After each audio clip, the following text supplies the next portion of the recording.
Will the County Council meeting of June 6th, 2025, please come to order. It is about 9:04 a.m.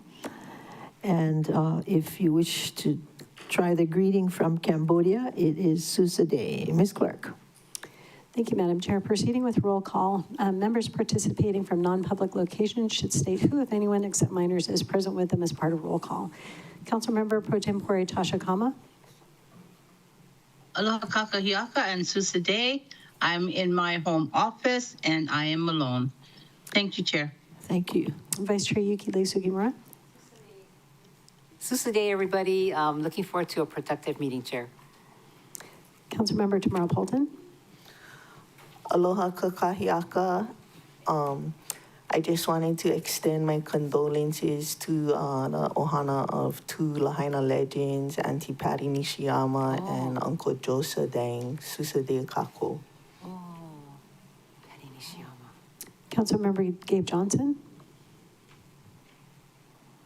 Aloha, Chair, council members, community members. I'm alone in my workspace. I'll be in the office in about 15 more minutes, and there's no test fires at the Lanai District Office. Councilmember Keanu Rollins Fernandez. Aloha kakahiaka kako. Happy to be here in person. There are currently no testifiers at the Molokai District Office, and I just need to get my camera enabled whenever. Mahalo, Chair. Thank you. Councilmember Tom Cook. Susaday, Aloha Friday. Glad to be here in Chambers. There's currently no testifiers in the Key District Office, and I'm looking forward to today's meeting. Thank you. Councilmember Nohelani Hudgens. Good morning, everyone. Susaday. Thank you. Councilmember Shane Sinensi. Aloha kakahiaka and Susaday here at the Hana District Office. I'm here with district staff members Don Bono, Mavis Medeiros, and there are no testifiers here, Chair. And we want to do also extend our condolences to the Kaohana Moana. Thank you. And Council Chair Alice Lee. Susaday, everyone. Chair, there are 9 members present. Quorum is present to conduct the business of the council. For the record, I'm the Deputy County Clerk, Rochelle Thompson. Seated to my right is County Clerk Moana Ludi, and present from the office of the County Clerk are Legislative Division staff Joyce Morishige, Dal Yoshida, and Arthur Suyama. Joining the meeting from the Office of Council Services is Director David Rotz and Legislative Attorney Carla Nakata. And from the Department of the Corporation Counsel is First Deputy Mimi Desjardins.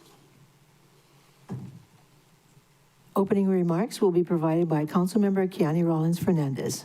Mahalo, Chair. I have about 5 pages, so brace yourself. Remember, Uha just said yay.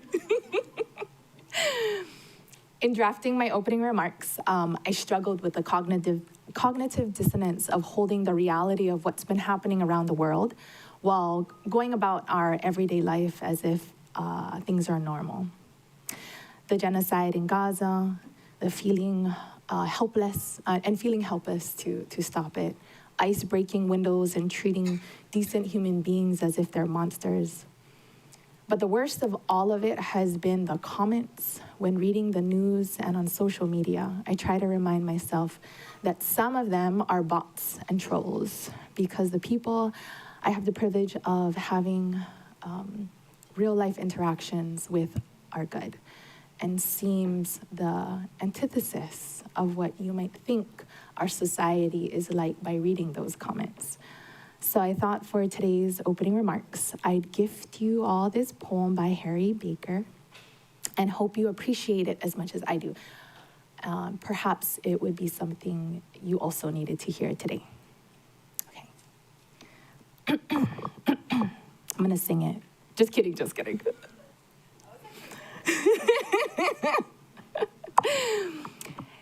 May you always picture where you are as where you're meant to be. May you take in your surroundings like you visited especially. We all end up in the soil eventually. So may you carry such goodness that it nourishes for centuries.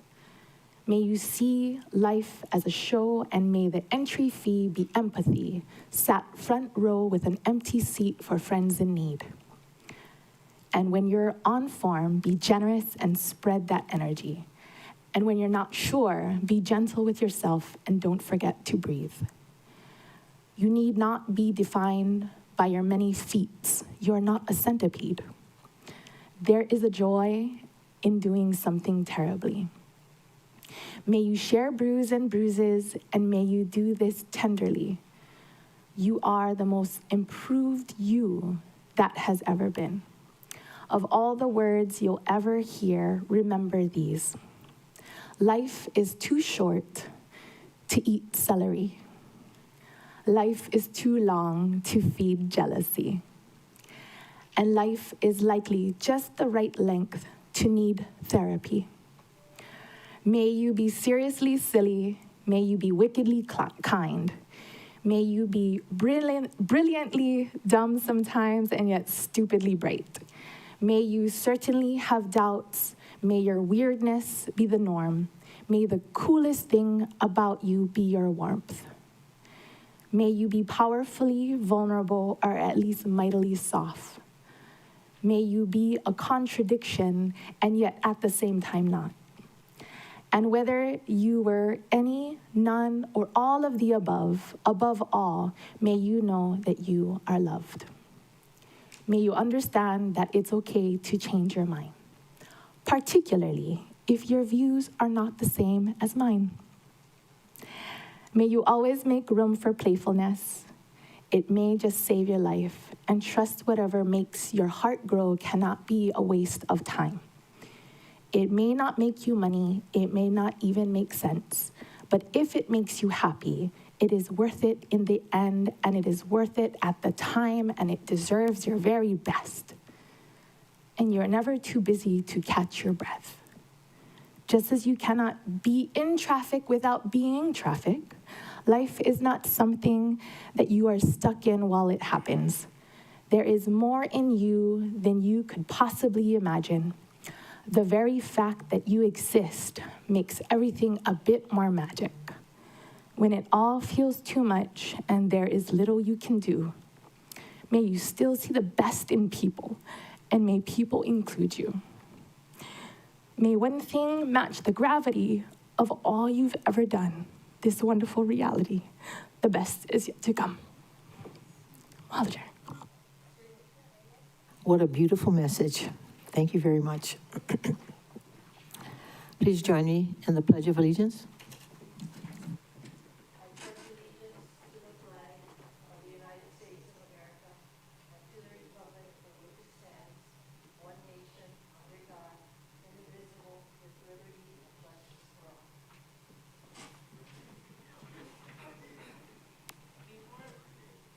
Proceed with today's agenda. May I please request that everyone keep their microphones muted unless it's your turn to speak.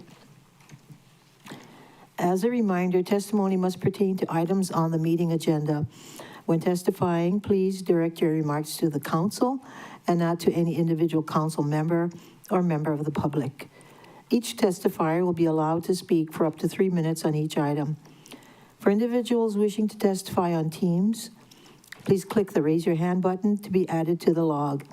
If you are calling in, please follow the phone prompts to be added to the testifier log. If you wish to testify anonymously, please sign in as anonymous, and you will be given a testifier number. Decorum shall be maintained at all times. Any person who behaves in a manner that disrupts or impedes the orderly conduct of any council meeting can, at the discretion of the presiding officer or a majority of present council members, be ejected or banned from council meetings, or, if participating remotely, muted or dropped from the meeting.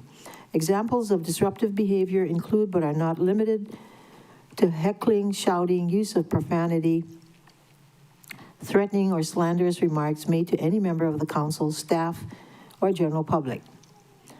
All meeting attendees, whether online or in person, are expected to wear clothing in a manner appropriate for these proceedings and respectful of others. Let me give you an example. If you come in shirtless, that is inappropriate. If you're online and you're shirtless, that's inappropriate. Okay. Ms. Clerk, please proceed. Thank you, Madam Chair. Proceeding with testimony at the beginning of the meeting, testifiers may testify on any item on today's agenda. Chair, the first testifier is Keisha Liu, testifying on Resolution 25-124, to be followed by Dick Mayer.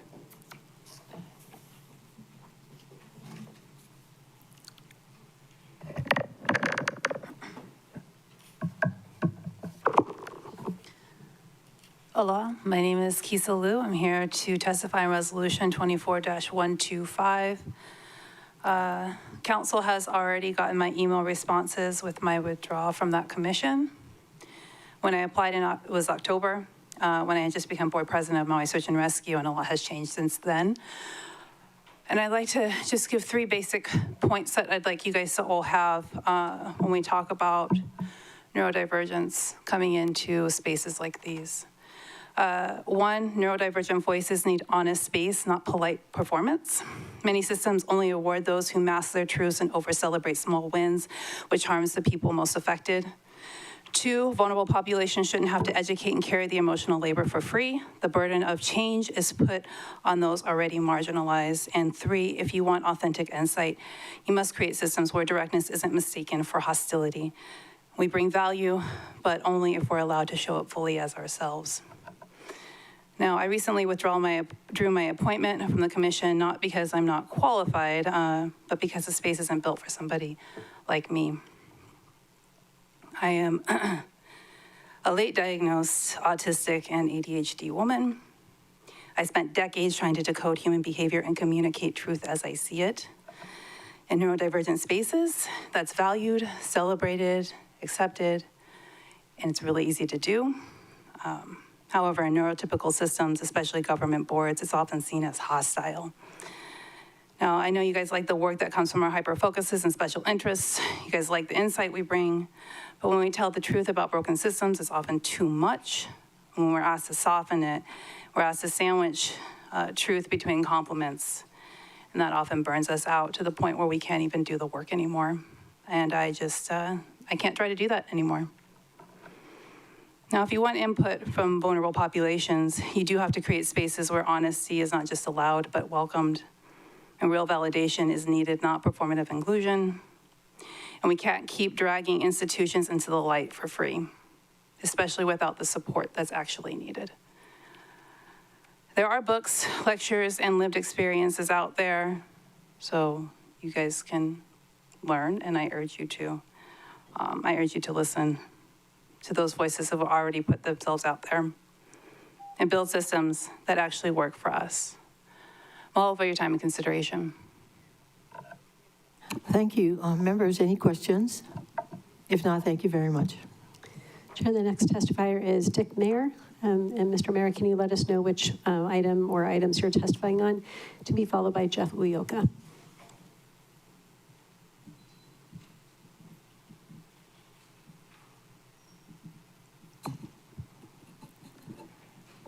Mr. Mayor, could you unmute yourself?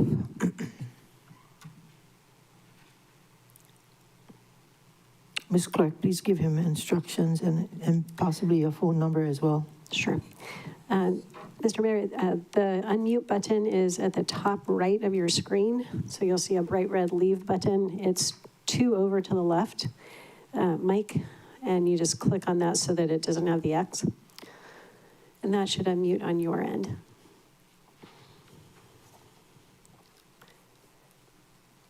If that's not working, I can give you the phone number to call in.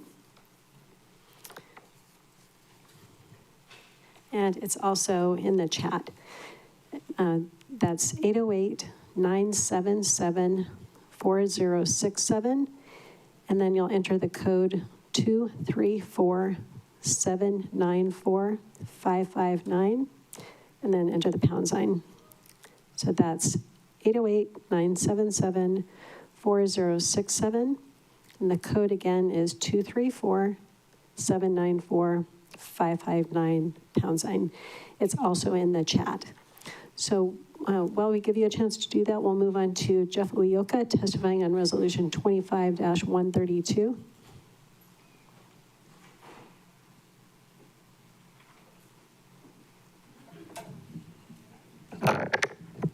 Morning, everyone. Jeff Uyoka testifying on Reso 25-132 for Ho'onani Village, asking for your support on the resolution. Myself, Howie Kihuni, and Sandy Duvashel are around in case you guys have any questions moving forward. Thank you. Mr. Uyoka, do you want to just give a brief description of the project so the public can, understand what you're meaning, Sure, what you're talking about? Ho'onani Village, it's 165 acres behind Lowe's and Target in that area in Kahului and Punene. And we're hoping to do 1,600 multifamily units, half of which we're hoping that we can do as residential workforce housing units. And there'll be some commercial, some retail, some food. So it'll be kind of like a village. It'll be a community. And our hope is that it's close so people can have like a walkable, livable community. Target's right there, Walmart, Lowe's. So that's generally speaking. And then you might want to add what kind of approvals are required and why you're asking for this to be referred to the Planning Commission. Oh, okay, sorry. Reso is for asking the council to initiate the change in zoning process. So it'll be a Maui Island Plan amendment to include it in the urban growth boundary. It'll also be a community plan amendment to designate it some community plan designation that's appropriate. And we're asking for a change in zoning to M1 light industrial because M1 light industrial encompasses all the B1, B2, and B3 uses. So we're hoping that if one of those commercial spaces, someone wants to do something that doesn't quite fit into B1, B2, or B3, it'll fit in, and it'll have to fit into M1 also, but they can do that there. It won't be too offensive, and they won't have to come for a special use permit or go through that whole process. We want flexibility for our business people who will be in there, and hopefully there'll be some like small manufacturers, just community driven. Mr. Kihuni's goal is local people, give local people a place to live, work, and a little bit of play too down there. So thank you. Questions, members? If not, thank you. Thank you. Chair will return to Dick Mayer. It looks like he's able to call in. To unmute on your side, if you haven't done that already, *6 is what you'll press on your phone. Can you hear me? Yes, good morning. Good morning. So sorry for the problems. I want to speak on the same resolution that Mr. Uyoka spoke on, 25-132. I know that all the council members, all of you, are very much looking to get more housing on Maui, and particularly affordable housing. However, this project, the Ho'onani Village project, is something that's in the wrong location. It's a large project, but in totally the wrong location. In fact, it might even be considered cruel to locate it here, and let me explain why. At low elevation, the Kahului airport flights pass right across the middle of this project. Because of the high noise levels, the Wailuku Community Plan, the one that was passed years ago, has designated this particular area on page 67, number 42, as an airport special control district. Nowhere has that been mentioned up till now in the preparation notice for the EIS, on the various other documents that are provided, and it goes even further on page 27 of the Wailuku Kahului area. It says, and I'm quoting now, maintain the existing Kahului Airport district boundaries as defined in the community plan land use map and continue to evaluate the air transportation needs. Create a direct control overlay district in and around Kahului Airport due to the public investment and economic importance of that facility. The boundaries of this district shall be generally defined by, and it goes on, talks about decibel levels, et cetera. And then it states, the intent of this district shall be to establish specific guidelines for development within the area, which would define uses compatible with the airport and appropriate design standards, particularly with respect to noise attenuation to reduce interior noise base to 45 decibels. And then it goes on and adds at the end, residential uses should be discouraged within this 60 decibel ISO line. Very specific directions, and so this project would violate the community plan.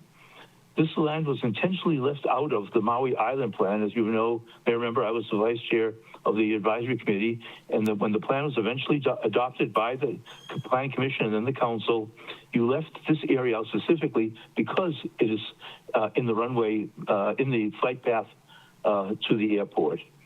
Furthermore, the site has no water availability nearby and will have to go into the upcountry region to connect to the county water system or to connect to this project.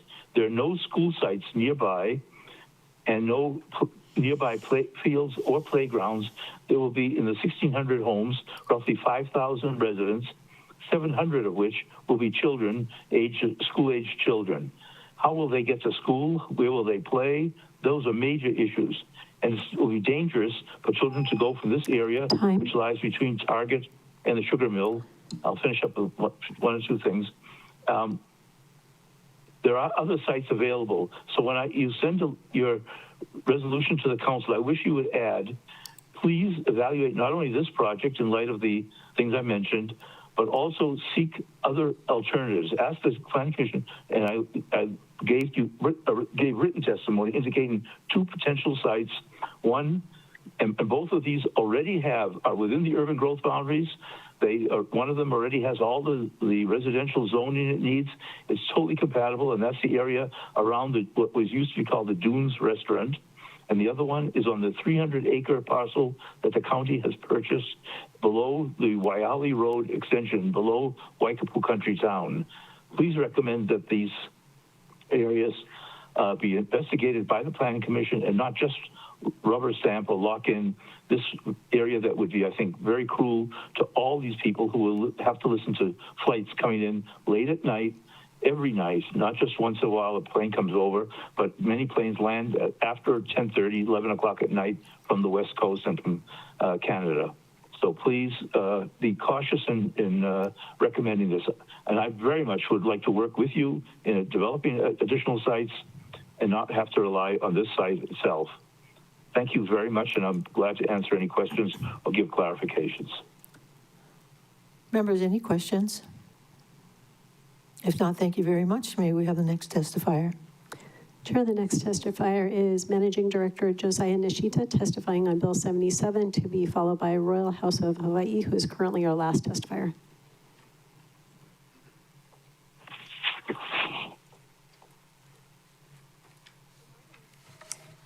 Good morning. Aloha Chair, aloha council members. Thank you for allowing us to be here today, here to testify on Bill 77, 2025. We are hoping to ask for council floor action today. I'd be happy to come back later too, if needed. We do have some FEMA personnel online as well that can, we can call back as needed if there's discussion that comes up when the item's taken up as needed. Just a real brief overview. The location being identified is the former Lahaina Crossroads site. We have worked out a potential agreement with FEMA to be able to construct some temporary housing there to help our wildfire survivors. And so we're asking for consideration of an intergovernmental agreement that would allow us to work with them to help establish that and provide for our residents. That's really the general basis of it, and happy to answer any questions. Or Chair, as I mentioned, I'd be happy to come back later too when the discussion comes up. Thank you. Thank you. Members, are there any questions? No questions. Thank you. Thank you. Chair, the next testifier is Royal House of Hawaii. Please go ahead and unmute on your end.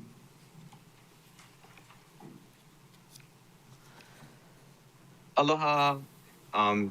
This is the Royal House of Hawaii, and I'm testifying on everything that is being discussed. Were there any discussion or, were there any discussions with the Royal Patent and the Olorio land tenants who are the descendants of each Royal Patent? Because we are not, as an Olorio land tenant, we're not gonna evict everybody.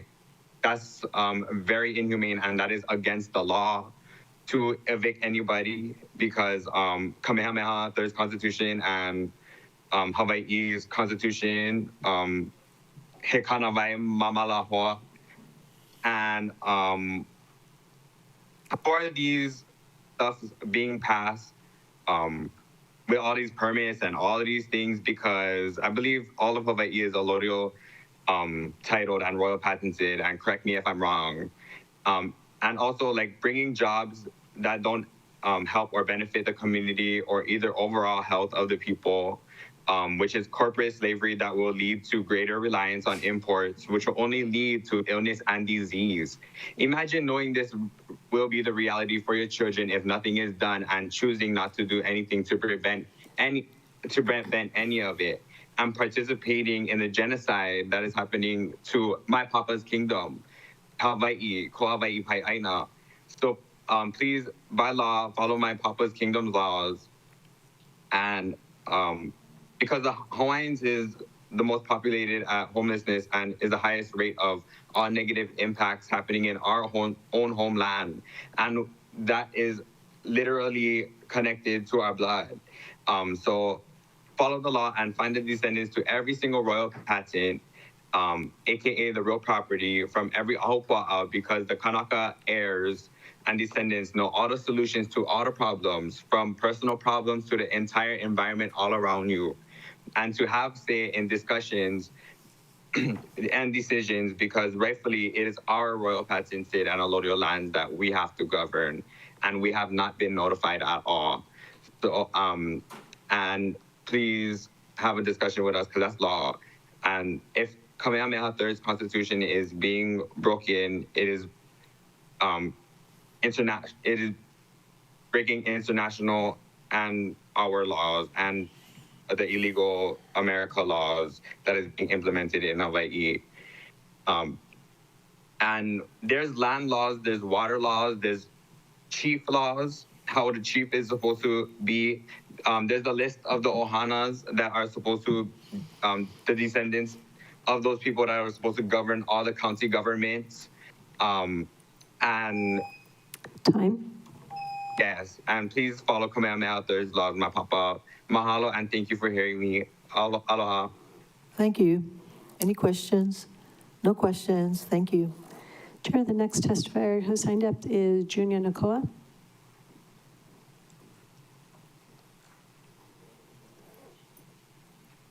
Yes, sir. Good morning. Morning. Junior Nakoa. Morning. Junior Nakoa. We'll talk on resolution 25131. Well, to begin with, the Baga is ag land. Now you're like turning me into something that is against the Maui plan. Kind of getting sick and tired of all these developments coming up and trying to go against all the community plans, the West Maui land, the West Maui plan, the TA plan. Now you're going to get the Maui plan. You know how much community members would put time and hard work into this. Yeah, and into this plan, just for people who think they're doing right and people who like use all kind reasoning behind developments to put a pretty picture on them. When the truth is, we're going to get some more corporate businesses coming into this area. We're just tired. Okay, plan day, these guys just.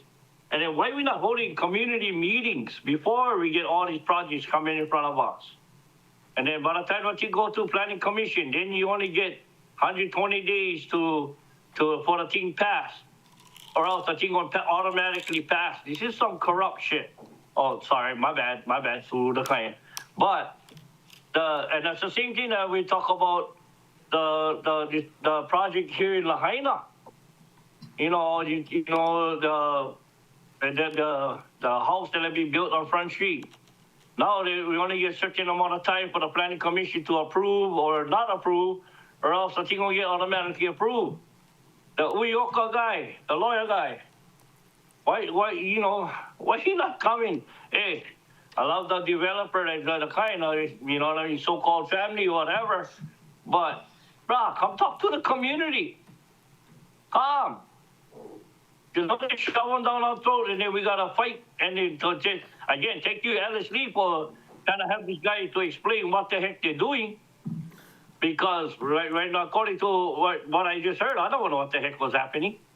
I'm trying to read the resolution. He not explain too much what's going to happen. So tell us what you guys are actually going to do. What will happen? You know, is it going to be feasible for local people like these guys are saying, where they can afford to go ahead and open on business? All this kind of stuff got to be brought up and early before it gets shut down our throat and we only have time limit for passing things. Sick and tired of this kind of stuff happening. The governor went try to the emergency proclamation. I took to the Supreme Court and we fighting that damn thing. Yeah? We gotta fight Peter Mati and try to push on fire station in Olawala for cover up the illegal building of luxury homes that us residents not gonna be able to get. Junior, can you conclude? Can you wrap it up, please? Yeah, real quick. Yeah, the bottom line is, we're not stupid, we smart.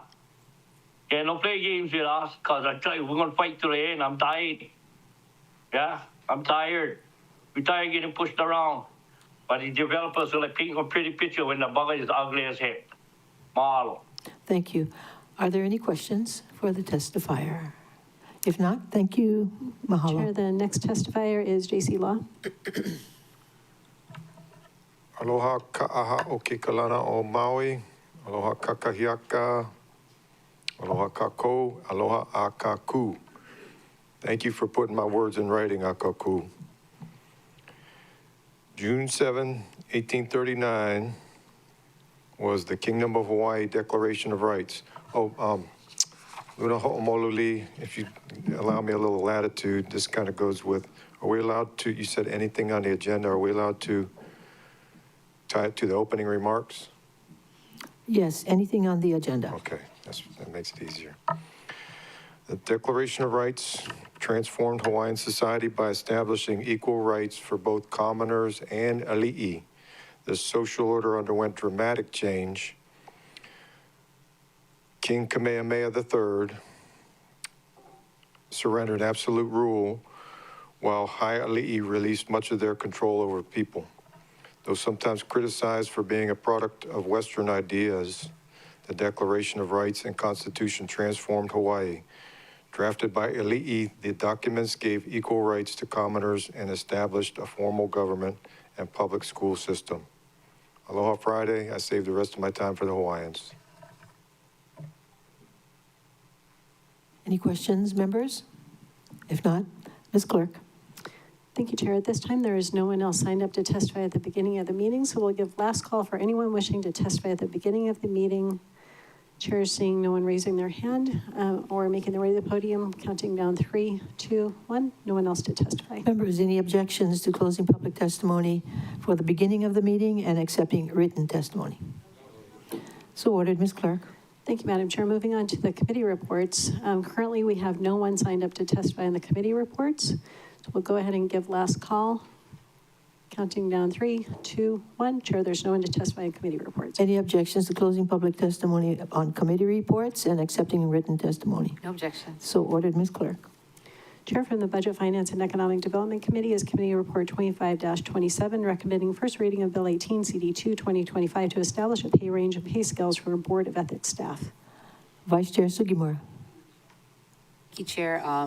If there are no objections, may I please request the clerk to also call Committee Report 2528 and Committee Report 2529. Any objections, members? So ordered, Ms. Clerk. Thank you, Madam Chair. Committee Report 25-28, recommending first reading of Bill 58, CD1, 2025 to amend the fiscal year 2025 budget by 1, amending Section 2, estimated revenues by increasing carryover savings from the general fund by $5,790,476. 2, amending Section 3B6G, Department of Finance, countywide cost by adding a new appropriation entitled Reimbursement to the General Fund for Projects Disqualified from Tax-Exempt Bond Issuance in the amount of $5,790,476, and 3, adjusting the totals accordingly. And bear with me, this one's a long one. Committee Report 25-29, recommending the following. First reading of Bill 63, CD1, 2025, to amend the fiscal year 2025 budget by 1, amending Section 2, estimated revenues by increasing the bond lapse fund by $3,250,000. 2, amending Section 4C3A, Department of Management, Wailuku Kahului Community Plan Area Government Facilities by adding a new appropriation for bond fund entitled Acquisition of 105 North Market Street Building and Property in the amount of $3,250,000. 3, adjusting the totals accordingly, and 4, amending Appendix C, Capital Improvement Projects, Department of Management, Wailuku Kahului Community Plan Area by adding a new project and project description entitled Acquisition of 105 North Market Street Building and Property in the amount of $3,250,000. 2, first reading of Bill 64, CD1, 2025, to amend the fiscal year 2025 General Obligation Bond Authorization Ordinance by adding an appropriation to the Department of Management, Wailuku Kahului Community Plan Area, other projects entitled Acquisition of 105 North Market Street Building and Property in the amount of $3,250,000. And 3, adoption of Resolution 25107 to authorize the acquisition of 4,163 square feet of real property located at 105 North Market Street, Wailuku, Maui, Hawaii, for an amount not to exceed $3,200,000. Vice Chair Sugimura. Thank you, Chair. I move to adopt the recommendations in Committee Report 2527, Committee Report 2528, and 2529. Second. Second. Moved by Vice Chair Sugimura, seconded by Member Cook, to pass CR 25, to approve the recommendations in CR 2527, CR 2528, and CR 2529. Vice Chair Sugimura. Thank you. CR 2527, members Bill 18, CD2 2025 establishes a pay range and salary scales for staff of the Board of Ethics. We recommended this item to be fed earlier this year so we could make some clarifying adjustments. We also received the Executive Director's maximum salary to align with the salary set by the Salary Commission for the first Deputy Corporation Counsel. On CR 2528, which is Bill 58, CD1, amends fiscal year budget by recognizing approximately $5.8 million in carryover savings from the general fund and appropriating it for reimbursement to the general fund for 8 capital improvement projects no longer eligible for tax-exempt bond financing. Due to delays in bond issuance, the projects no longer meet the IRS's 18-month expenditure window for tax-exempt eligibility. The Department of Finance considered issuing taxable bonds, but the cost was too high given the small amount of the high cost of issuance. And on CR 2529, which is regarding 105 North Market Street, Bill 63 and 64 CD1 2025 and Resolutions 25107 all relate to the purchase of the 105 North Market Street in Wailuku. Bill 63 amends fiscal year budget to appropriate $3.25 million for the bond from the bond fund for the purchase and updates Appendix C accordingly. Bill 64 amends the bond appropriation bill to include the acquisition of a 105 North Market, and Resolutions 25107 authorizes the purchase of the property up to $3.2 million plus expenses as required by Section 3.44.015 paren C, and the building will be used for the Office of Recovery for the CDBG DR program, which expects to operate there for at least 6 years and expand to as many as 56 employees. I respectfully ask for the members' support of my motion. Thank you, Chair. Any further discussion? If not, all those in favor of the motion, please raise your hand, say aye. All ayes. Wait, let's see. Oh, I see Mr. Sinensi now. 9 ayes, 0 noes, motion carries. Thank you. Thank you, members. Ms. Clerk.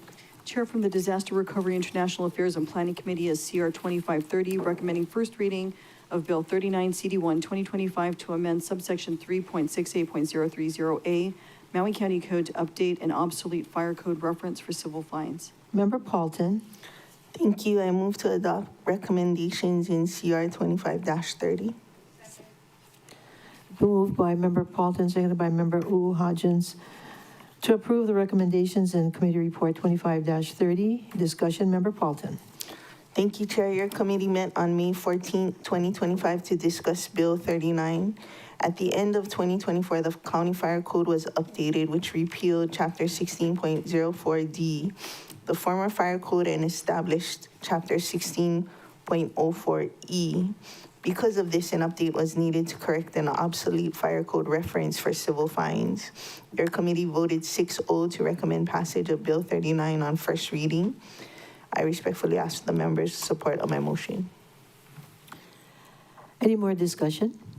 If not, all those in favor of the motion, please raise your hand. Say aye.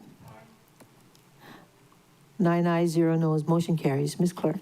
Chair from the Government Relations, Ethics, and Transparency Committee is CR 2531, recommending adoption of Resolution 2579 CD1, authorizing settlement of Kamalani T. Uehara versus County of Maui Department of Water Supply et al., Civil 2 CCV 21000378.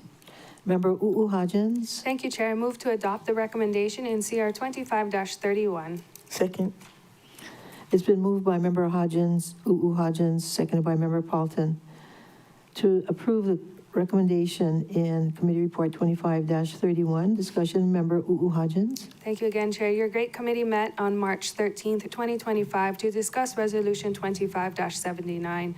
Resolution 25-79's purpose is to authorize the settlement of the claim filed on December 10th, 2021. The claim alleges a sexually hostile work environment, sex discrimination, retaliation, negligent training, retention, and supervision, intentional infliction of emotional distress, negligent infliction of emotional distress, and respondent to superior or vicarious liability relating to incidents that occurred between April 2020 and October 2021 when the claimant was employed with the county. Your committee received overviews of the claim from a deputy corporation counsel in open session and convened an executive meeting to consult and deliberate on matters requiring the consideration of confidential information. Your committee voted 7-0 to recommend the adoption of Resolution 25-79, and at this time, I respectfully ask the members' motion, support for my motion. Thank you, Chair.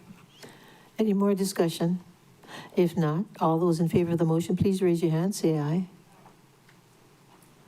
9 ayes, 0 noes. Motion carries. Ms. Clerk. Chair, at this time, we have no one signed up to testify on resolutions, but this is an opportunity for people who would like to do so. This is last call, and the countdown is 3, 2, 1. Chair, there's no one indicating a desire to testify. Members, any objections to closing public testimony on resolutions and accepting written testimony? No objections. Into the record. So ordered. Ms. Clerk. Chair, for referral to the Water and Infrastructure Committee is Resolution 25-122, authorizing the acceptance of a donation of a parcel at 644 Lanai Avenue and a parcel at 7th Street, Lanai City, Lanai, Hawaii, identified for real property tax purposes as tax map keys 249011018 and 249011019, respectively, from First Hawaiian Bank under Section 3.44.015D, Maui County Code. Ms. Clerk, did you say the Y committee? Yes. Okay. Any objections to, pardon me? No objections. Yes, I just have a Mr. Johnson. Does the chair of the Y committee have any timeline on when that will be scheduled? No. And I thought that we were going to potentially vote on this on the floor. Okay. I'm not familiar with this. It wasn't reviewed. Okay. Consent to the committee. I'm more than willing for it to be sent to the committee. Okay. All right, just wondering when you'll schedule it, and if you don't know, just keep me posted so we can. I'll keep you posted. All right, we just let our community know on Lanai that that's going to happen. Okay, great. So this resolution will be referred to the Y committee, and there seems to be no objections, right? Right. So ordered. Ms. Clerk. Chair, for referral to the Government Relations, Ethics, and Transparency Committee are the following. Resolution 25-123. Chair. May we take floor action on Resolution 25-123? I did check with the committee chair and she's okay. Okay, Oh, no, just this one. Okay. Right. So, okay. You did, which committee chair? The Great Committee chair. Oh, the Great Committee. Okay, I'd like on to. 25-122, Correct. the one that we just 123. talked about. 123. no, no. Okay. The next one. The one that she's. Oh, 123. Calling Yes. up. Oh, 123, okay. All right. Can I just call it up? Yes, call it up. Thank you, Chair. Chair, before you is Resolution 25-123, appointment of a member to the Maui County Cultural Resources Commission. Okay, so member, who's going to take this? I'll do it. Oh, Member Paulton? I'd like to move the name forwarded on Exhibit A to Exhibit B. Oh. I'd like to move to adopt the Resolution 25-123. Second. Moved by Member Paulton, seconded by Member Rollins Fernandez to adopt Resolution 25-123. Discussion, Member Paulton. I'd like to amend the motion to move the name from Exhibit A to Exhibit B. Second. Okay. It's been moved by Member Paulton, seconded by Member Rollins Fernandez to move did you say the name? The individual. The individual from A to B. Any discussion on that matter, Member Paulton? Yes, Chair. We have the nominee in the gallery today, and as we know, the Cultural Resources Commission is tasked, especially right now, with the historic district of Lahaina rebuild. They have like a bare quorum, and so if someone is absent or needs to recuse themselves, that can present a problem in the rebuild of Lahaina. If members would like to speak to the nominee, I'm sure she has no issue with that, but I would like to give my full and complete endorsement of support. It looks like her curriculum vitae is being passed out to the members at this time, and so I respectfully ask the members' support of my motion as amended. Thank you. We understand why the need for this to be handled as soon as possible because of lack of quorum. And Member Kama. Chair, is it possible for the member to say a few words to us? You mean the nominee? Yes. Yes. Okay. The nominee. Jen, can you come? Okay, she's walking up to the podium. Thank you.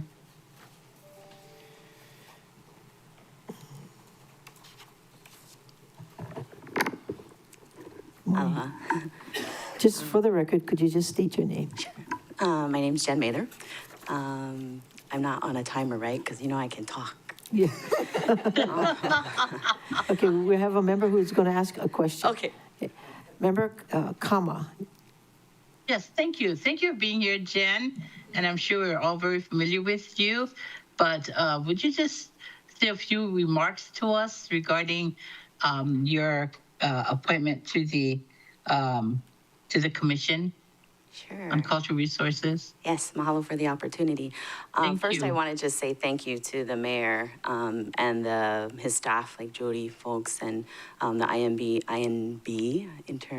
Independent Nomination Board, for the chance to be put forward for this seat. This is actually for the Cultural Resource Commission's specifically designated seat for a preservationist/archaeologist. And I have to be 100% transparent. I was kind of hesitant to put my application in at first because I have a tendency to think I'm the least knowledgeable individual when I walk into rooms like these filled with you amazing people and your incredible brains. But I talked to a lot of Me'e Hawaii people that I trust, like archaeologists, preservationists, lawyers, legislators. Most importantly, our Kanaka community, especially those in Lahaina. For those of you who don't know, I live in Wailuku now, but obviously I lived in Lahaina for a long time, moved out of there in the middle of the pandemic. It's where my heart still lives, right? It's where most of my community advocacy goes to and all of my volunteer hours. But so what I got out of my talks with these people is that I am uniquely placed to, within this collection of people and organizations and community members and support, and having read the testimony that came in for me as well, to bring these people with me to the seat. And I know that's one of the questions that Tam, or Councilmember Paulton, asks of nominees. Like, who do you go ask questions, right? Who's your support system? So just like my support systems, my mentor, Kepa and Ona Onamali, they're from Kumupono Associates. Kepa was on the CRC. Tanya Lee Gregg, who I actually work for, she's my boss, but at Aina Archaeology, which is a cultural resource management firm. We were subcontracted, or we're currently subcontracted to do the archaeology for all of the Lahaina fire-affected areas that are commercial. So that includes things that are in the National Historic Landmark and also within Historic Districts 1 and 2 in Lahaina. She was on the CRC and was one of the during her tenure, she was the chair as well. So these are the people that I get to bring with me when I come to this, if you appoint me, that I get to come and bring with me. That is my network, right? And Kepa always says, like, places aren't just dots on a map. They're all interconnected. And I believe that of people too, right? We're connected with these people. You bring all of your people with you when you come into these chambers. I hope to bring all of that support network in with me, because I'm not going to know everything, right? I might have a degree in cultural anthropology, and I might have gone through the Pacific Island Studies Masters at UH Manoa, but I have large gaps in my expertise that those people are going to be able to fill for me, and those relationships that I've cultivated over the years are going to be able to help me through it. So into hopefully robust discussion in the CRC. So hope that gives you a little bit of idea of my qualifications. I know, I'm sorry, I didn't give my CV to those of you who aren't, and I just printed off, so I'm sorry about that. But my application that's sitting on Legistar actually has the application, and it says, see resume, but I don't think, as of at least 2 days ago, my resume was uploaded to that communication, so I brought my CV with me. And that speaks more specifically to my professional specifications, right? I'm really specific about that. But also, sorry, I'm rambling. Does that answer your question, or should I go on? No, I think that was great. I think that was wonderful. Thank you for your remarks and for your willingness to lend us your expertise and your commitment and your dedication to serve. Thank you so much. Thank you, Chair. Question. Are there any other questions? Member Rollins Fernandez. Mahalo, Chair. Aloha, Ms. Mather. Mahalo for your willingness to step forward and serve on this on the CRC, which badly needs the seats filled so that they can have quorum and do the important work that it's tasked to do. We definitely need more folks with archaeology backgrounds. So mahalo for building up your capacity in doing that work. We recently celebrated Miss Hiva Ritti on Molokai, who graduated with archaeology degree. So I just have a couple questions. Like Member Kama said that you have the opportunity to state it for the record. I was going to ask about your professional mo'oku auhau, which you already did, so mahalo.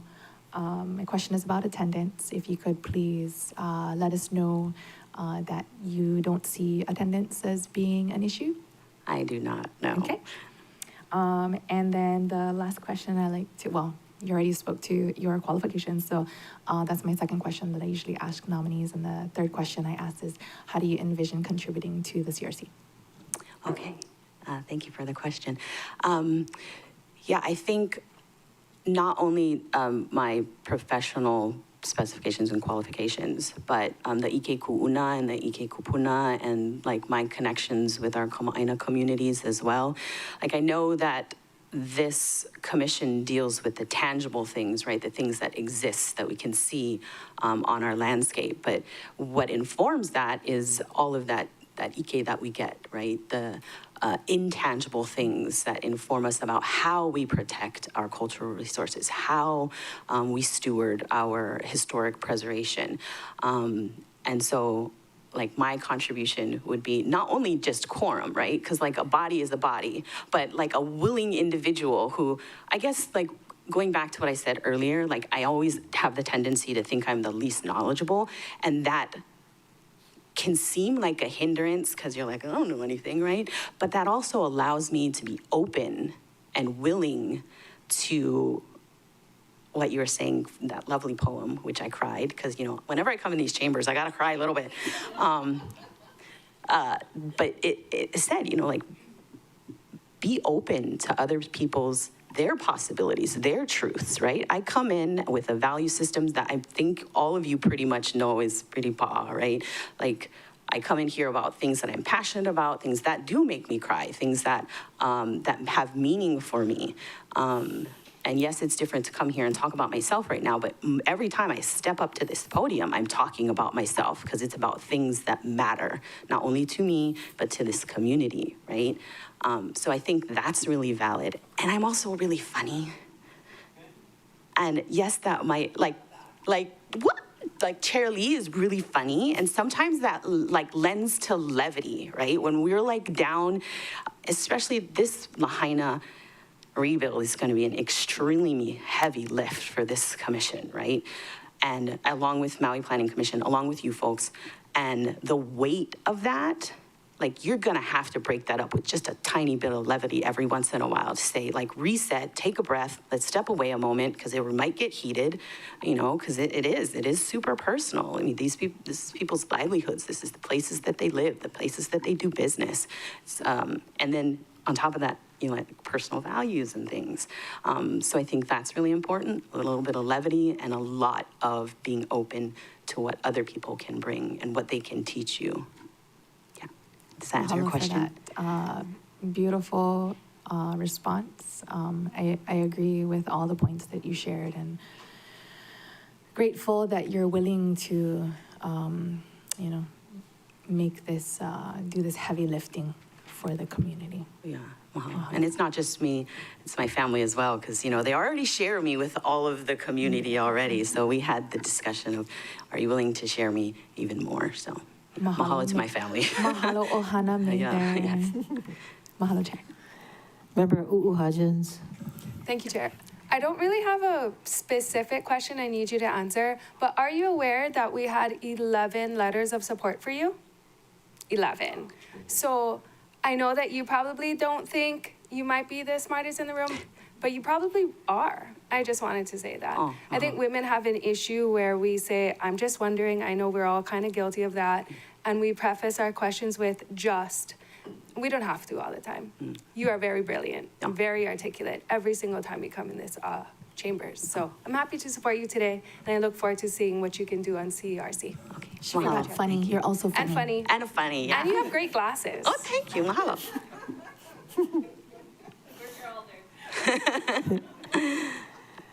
Okay, do you have any more questions or compliments for the speaker?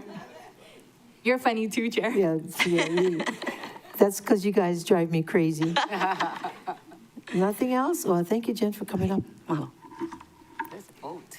Ready to vote, members? All those in favor of the motion, please raise your hand, say aye. Aye. Okay, 9 ayes, 0 noes, motion carries. Chair, Thank that you. was on the amendment, so we do need to vote on the main motion as amended. And now on the main motion as amended, any more discussion? All those in favor of the motion, raise your hand, say aye. Aye. 9 ayes, 0 noes, motion carries. Congratulations, Jen. Welcome aboard. All right. Let's see, Ms. Clerk. Chair, before you is Resolution 25-124, appointment of a member to the Maui County Commission on Persons with Disabilities for the County of Maui. Member Uuhajens? Thank you, Chair. I move to pass, excuse me, Resolution 25-124. Second. I'll explain in a few. Okay. Moved by Member Uuhajens, seconded by Vice Chair Sugimura. to adopt Resolution 25-124. Discussion, Member U Hodgins. Thank you, Chair. We heard from the nominee today, and I'm going to now move to amend, to move the name Miss Liu from Exhibit A and move her name and appoint her nomination to Exhibit C for disapproval. And again, it's not because I don't think she is qualified, but because she's removing her Second. name. Okay, any more discussion? All those in favor of the motion, raise your hand, say aye. Aye. 9 ayes, 0 noes, motion carries. Member U Hodgins. I have nothing further to add, but I appreciated her coming here and saying she's removing her name from consideration. Okay. Do we need another motion on that?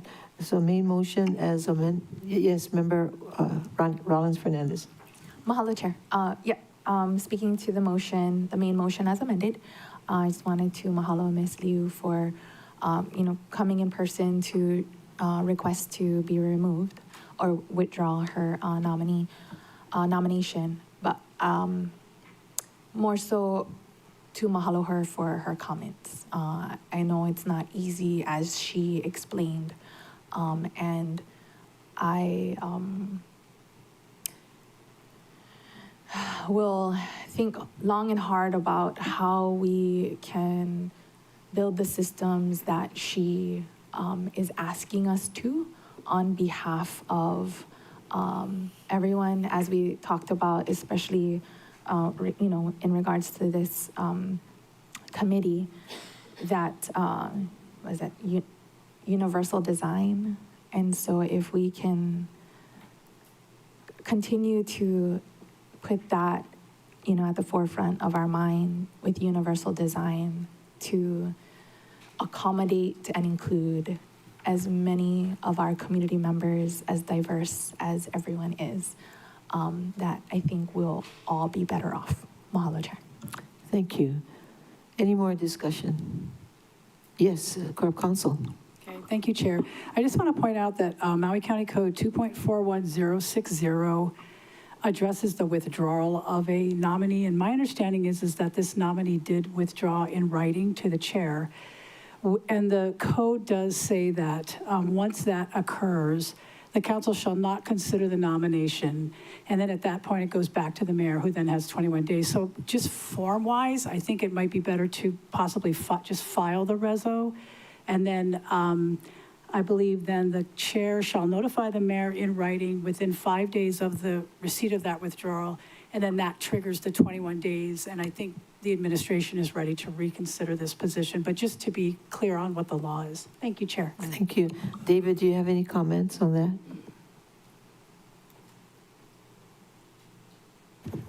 Thank you, Chair. We appreciate the First Deputy Corporation Counsel pointing out that code provision.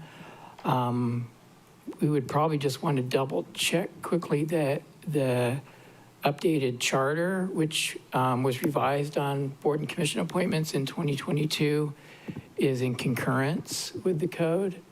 No, I'd like to table. I was going to table this for now, if that's the case. Okay, and we can get back to it later. Can you assign somebody to check on it, please? Will do. Thank you, Chair. Thank you. All right. Any objections to tabling this matter? No objections. Okay. We'll pick it up later in this meeting. Ms. Clerk, next item. Chair, for referral to the Government Relations Ethics and Transparency Committee are the following. Resolution 25-125, appointment of members to the Maui County Commission on Persons with Disabilities for the County of Maui, and Resolution 25-126, appointment of a member to the Independent Nomination Board for the County of Maui. Members, any objections to referring these two items to the Great Committee? No objections. No objections. Yep, so ordered. Ms. Clerk? Thank you, Madam Chair. Before you is Resolution 25-127, authorizing the acceptance of the Kapalua Resort Association's donation of labor for improving D.T. Fleming Beach Park under Chapter 3.56 Maui County Code. Member Paulton. Thank you. I move to adopt Resolution 25-127. Moved by Member Paulton, seconded by Member Hodgins to adopt Resolution 25-127. Discussion, Member Paulton. Thank you. I would say out of this body, I'm the most familiar with DT Fleming's Beach Park. And, it's really beloved by our community. There are many changes going on with what's going on in the back parking lot. And to see that come forward to the park area in the form of improvements for the community is great. And it can't happen soon enough. So I'd love to have us accept this donation of labor to improve DT Fleming's Beach Park, my home break. Member Rollins Fernandez. Mahalo, Chair, for the benefit of the public, since if they don't have the resolution up in front of them. This would remove the coconut tree stumps, the 15 of them, that Member Paulton has been inquiring about for the last few years, asking if it was CRB, and then finding out that they died and they continued to be there even after they died, and that the value of removing that is $12,670.15. So I'm supportive of this and appreciative of the work they're doing. Mahalo, Chair. And just a reminder, the arborist said it was because the trees drowned because of the river, and sometimes the high surf comes over, so it's all the coconut trees along the river. The one downside of it is 2 of those trees marks the best takeoff spot. So we're not gonna have the X marks the spot anymore, but you don't wanna have something that attracts CRB, because we really need to be hyper vigilant. I called Deputy Director Heva. They thought somewhere spotted at the Hyatt. So please, everybody, inspect coconut trees, because it's on Kauai, it's on Honolulu. We just don't want it here. We have the best MISC. So there's really, if you treat them with the sides, then you can't eat the coconuts, so be hyper vigilant. And we got to remove the X marks the spot, but hopefully it'll prevent CRBs. Good. Any more discussion? If not, all those in favor of the motion, raise your hand, say aye. Aye. 9 ayes, 0 noes, motion carries. Thank you, Ms. Clerk. Chair, for referral to the Government Relations Ethics and Transparency Committee is Resolution 25-128, authorizing settlement of Conservation Council for Hawaii and American Bird Conservancy v. Hawaii Electric Company, Inc. and Maui Electric Company, Ltd. and County of Maui, Civil 124 CV 00494 MWJS-WRP. Any objections to referring this to the Great Committee? So ordered, Ms. Clerk. Chair, for referral to the Water and Infrastructure Committee are Resolution 25-129, authorizing the acquisition of 1.724 acres identified for real property tax purposes as tax map keys 246027027, 029, 030, and 041, 246027026, 028, 033, and 040, and 246016041, situated at Lahaina, Maui, Hawaii, for up to $1,950,000 exclusive of closing costs and expenses under subsection 3.44.015C Maui County Code, and Resolution 25-130, authorizing the adoption of the official paid parking zone maps incorporated by reference in section 10.77.010 Maui County Code, establishment of paid parking zones. Any objections to referring this matter to the Y Committee? No objections. Okay. So ordered, Ms. Clerk. Chair, before you is Resolution 25-131, authorizing acceptance of a donation of $700 from Map Travel Co. Ltd., sponsor of Mitsushima Blue Beer, to help with recovery from the August 8, 2023 Maui wildfires under Section 3.56.030 Maui County Code. Member Paulton. Thank you. I move to adopt Resolution 25-131. Second. Moved by Member Paulton, seconded by Member Johnson to adopt Resolution 25-131. Member Paulton, discussion. Thank you, Chair. I would just like to thank you, the sponsor of Mitsushima Blue Beer, for their help with the recovery from the August 8th, 2023 wildfires.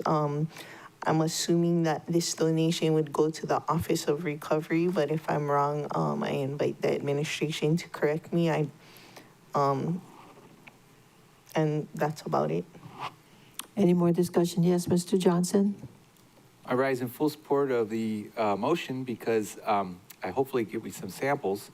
But no, but Mizushima means the island of cold water. So how about that for a beer? That sounds pretty good. Full support. Thank you, Chair. Okay, thank you. Thank you. Okay, all those in favor of the motion, raise your hand, say aye. 9 ayes, 0 noes, motion carries. Ms. Clerk?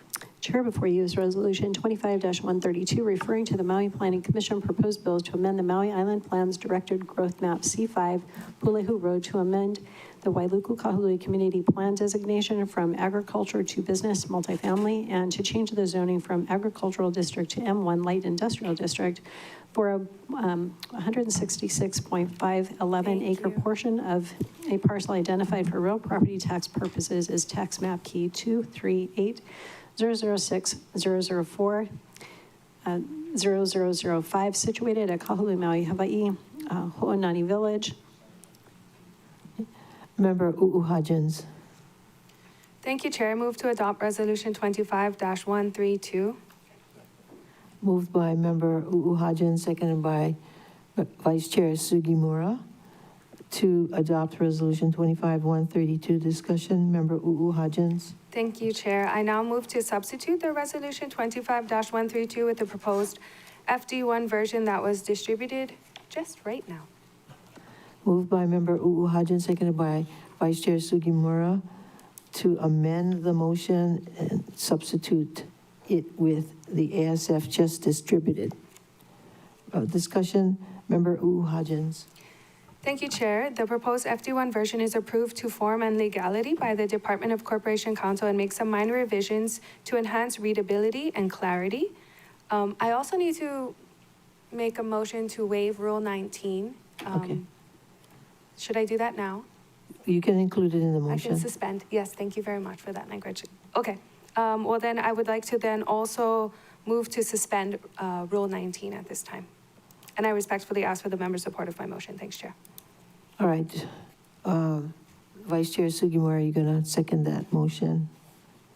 Okay. Discussion, Member Uuhajens. Thank you, Chair. Resolution 25-132 would refer these three proposed bills to the Maui Planning Commission regarding an urban growth boundary amendment, a community plan designation amendment, and a change in zoning.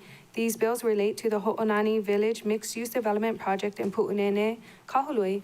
Members, we discussed this project, I'm not too sure if you guys remember, in the HLU committee March 20th of 2024. However, because HLU will soon be focusing its attention on Bill 9 and all the other bills we got to do in that committee, my preference would be to refer these three proposed bills to the Maui Planning Commission for their review. Mr. Jeff Uyoka, Mr. Howard Kuhuni, and Ms. Sandy Duvachel are here with us today if you have any questions. And at this time, I respectfully ask the members' support in this motion.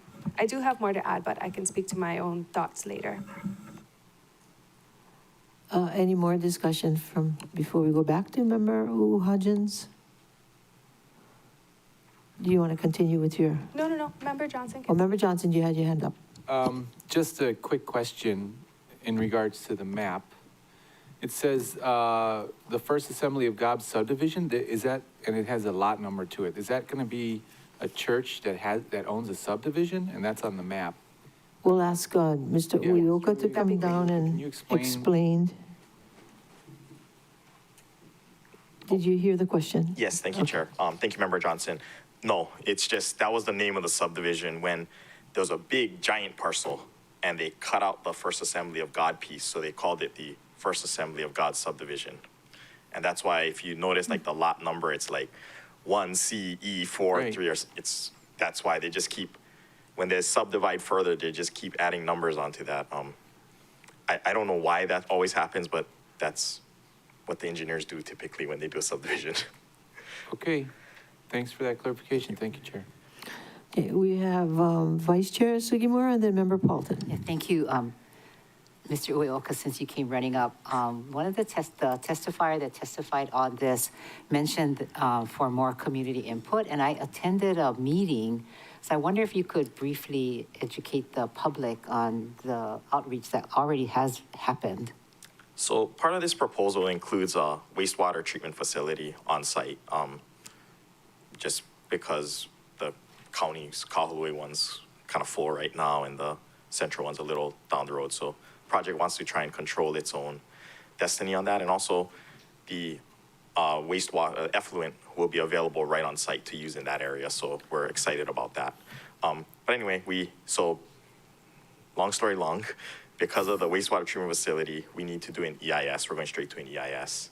And part of it was we had a FEIS school or EIS scoping meeting. So that was a public meeting you attended just to get thoughts from the public. Unfortunately, it wasn't very well attended, but we will do more community outreach. This was just the first step. We wanted to get the ball moving. And there's going to be a lot of time between your transmittal to the planning, or assuming everything goes well today, your transmittal to the planning department and getting us actually getting on a planning commission agenda. So we know there's time in between and we will be working towards that in the meantime. So thank you. Member Paulton. Thank you, Chair. And I know you asked him the first time of public testimony, but I was wondering if you could detail for anyone watching the path that you intend to go to so that we know all the various steps where people could provide input in a public thing like this. I mean, not specifically to this body, but I think you mentioned planning commission, there'll probably be land use. And if you could tell us the order and the ways so that it's out there.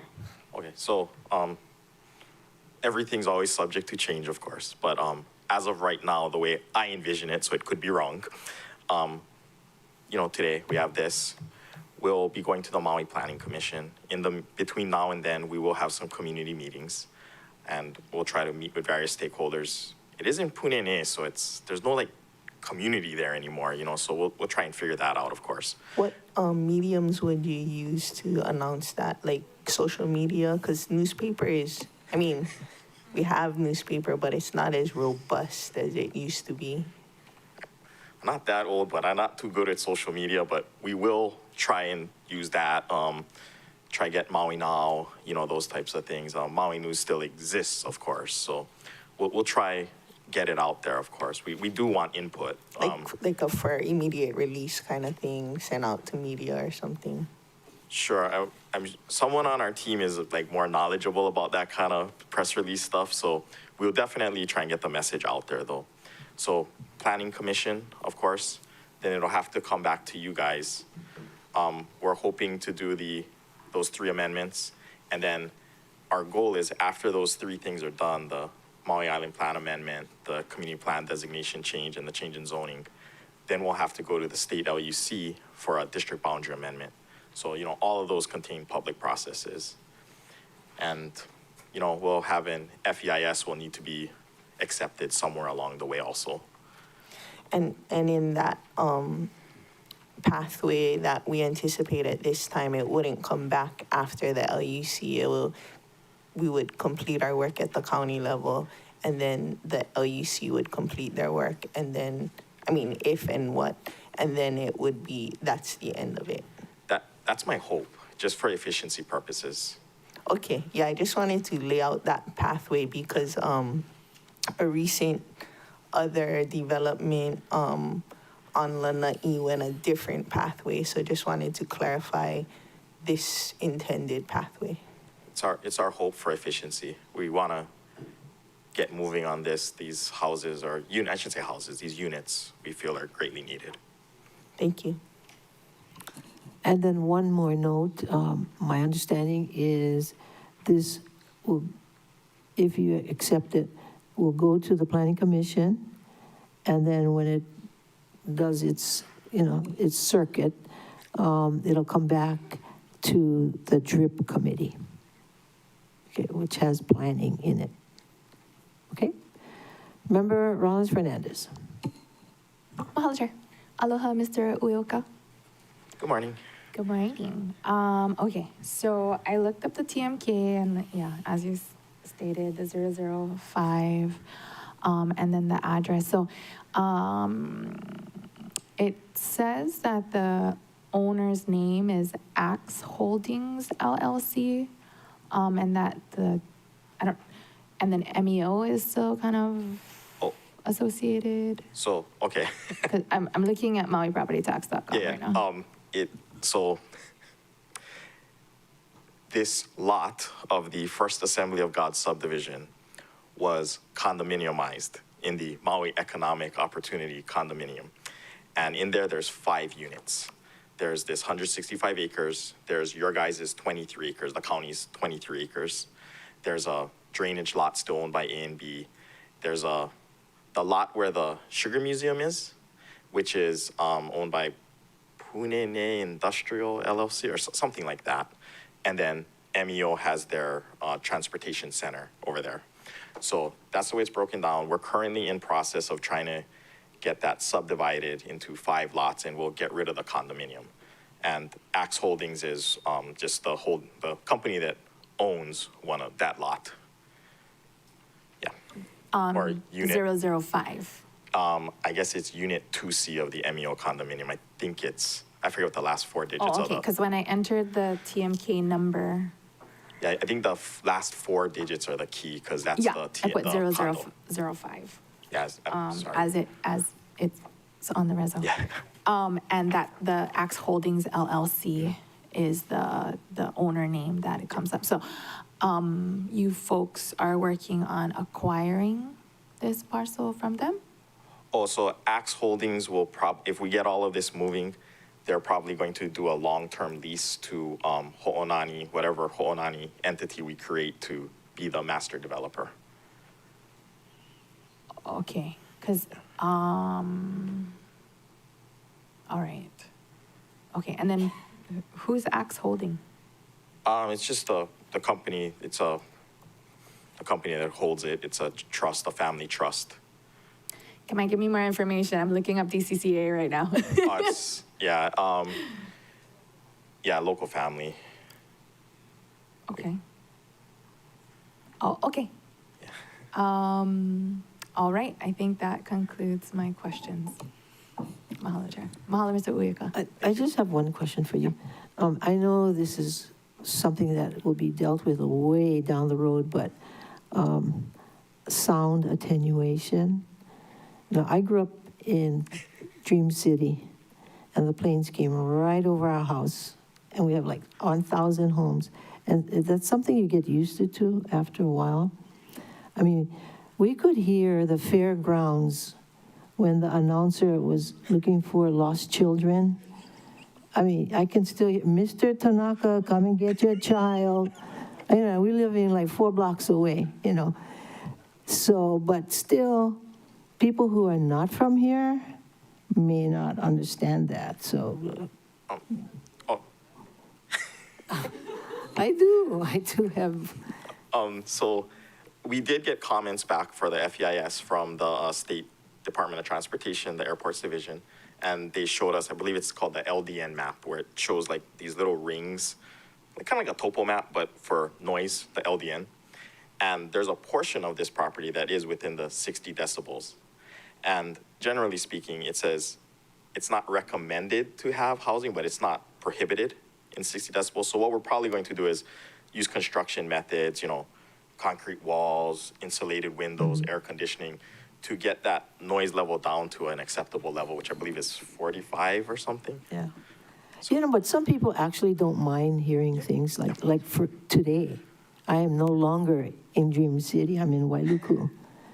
And at the Coffee Bean, you know, when the people drive through, when there's Kona wind, oh, can I have a frozen latte? You know, I hear all the orders, you know, coming over the loudspeaker. I don't know, this to me is like, this is home. I love this. But thank you anyway. Any more questions? Member Rollins Fernandez. Mahalo, Chair. Okay, so I guess the follow-up to your response to my question about leasing. So there is not a lease in place now with Axe Holdings LLC. not a formal one, but they are part of, that family is part of the group that's in our development team. Okay, and then I know this is gonna come back to us and all that stuff, 'cause, you know, I'm supportive of housing being there, which is why, you know, my office spearheaded the 23 acres there without them disclosing that there's this large electric line going through it. Yep, but regarding this resolution, so what kind of assurance do we have? Oh, I guess it'll come back to us after recommendations from the Planning Commission, and then we can put our assurances on there in form of conditions to ensure that it is housing. Okay, great. I answered my own question. Thank you. Okay. Any more questions? Member Uhajins. Thank you, Chair. I don't have any questions for Mr. Uyoka unless Thank you. anybody else does. If not, thank you so much. But I was going to also say something similar to what you just said, based on their testimony we heard earlier today. I find it kind of funny because Sprecklesville in Paia is also under the flight path, and that's $1 million home subdivision. There's like 3 down there. And so they're fine with it. And this is going to be for our local residents, and they will know what they're getting themselves into. I do know that the state did pass a new Central Maui school. So if the residents there are school-age children, they can go there. And this is probably going to blow up by spot, but the English side for Paia School is a very small school, and it's probably the closest school to where this future subdivision will be. Next year, there's only going to be about 5 students in kindergarten. All of them are girls. So for the future residents of this area, please send your children to Paia School so they don't shut down that portion of the school. Thank you. Okay. All right. Any more questions? Mr. Cook and then Member Paulton. Thank you, Chair. Regarding the noise, I just want to make a comment. You know, over the last 50 years that I've been around, used to be like really loud, and there was a really big issue in Sprecklesville and other areas. Subsequently, the aircraft have changed as far as the technology, and hopefully in the future they will get quieter, and it's very unlikely that they'll get louder. So I just wanted to say that. I remember when they was loud. Okay. Member Paulton. I don't know if you remember when it's loud or you can just turn it off, but I don't know if it's apples to apples or oranges to oranges, but I'm fully supportive of Pulelehua, and that's right below an airport. But it may not be apples to apples because I don't know how many flights they have out of there, and it's like maximum 37 seaters, but I'm not trying to be a hypocrite. I just would say that I'm fully supportive of Pulelehua, even though because of the need of housing is that desperate right now, you know, I mean, that's just the way it is. Thank you. I think we all agree that we need a lot of permanent housing built. And, you know, we have enough interim housing coming up, but it's the permanent housing that we need for our residents. Member Johnson. Thank you, Chair. Yesterday in my committee, we had that wonderful presentation about trees inside residential areas and just having more trees. Tree tunnels and big trees are a great way to reduce sound pollution, and it makes your community beautiful. We went to, I'm sure, I think many of you visited Hokuao on Lanai, the affordable housing project there. They're like built like tanks. You can't hear anything outside. So I know myself growing up personally, I would go visit my auntie who lived in like the hardcore projects, and they were right at the base of where the planes would land, because that's the cheapest land, right? And it was so loud as a kid growing up. It was like really intense, the memory I have of those loud planes. But since that time, the buildings are not constructed out of cinder block. You can really, work on making your new project keep that sound out. with the idea of having a landscape plan that goes before this body. Remember, we have, conditions we can put on landscape plans to really bolster up the trees in the district. And I know that, Jeff Oyoki and the guys are in the audience, so remember that's something that I'm gonna be certainly talking about when it comes before us, is your landscape plan, to make sure those trees are really gonna help block out that sound. So we, there might be issues certainly, but we certainly can also address those issues. In a time of a housing crisis, I think we gotta think outside the box, and these could be ways. Thank you, Chair. Thank you. Good idea. Member Sinensi. Thank you, Chair, and for my opportunity. And yeah, at this point, I can support sending it to the Planning Commission for their review. Just for my input, just basic safety, putting our residents in safe housing options. We've always voted to keep them out of danger, out of flood zones, those types of things. So we do want to keep them. At the beginning of this better administration, we heard a lot of horror stories about the FAA and a shortage and those cuts to the FAA. So just putting it out there that, hey, we want to make sure that our residents are safe as much as housing can be out of the flight plan. And because we're at this early stages, conceptual design, that we want to make sure that we address it at this point prior to any construction. So just my input, Chair. Thank you. Thank you. Any more questions? So we still need a vote on this, the main motion as amended? So we actually need to do three. We're on the Rule 19 suspension Or first. Rule 19 suspension And then only? the amendment, and then the main. Rule 19 suspension only. All those in favor, raise your hand, say aye. Aye. 9 ayes, 0 noes, motion carries.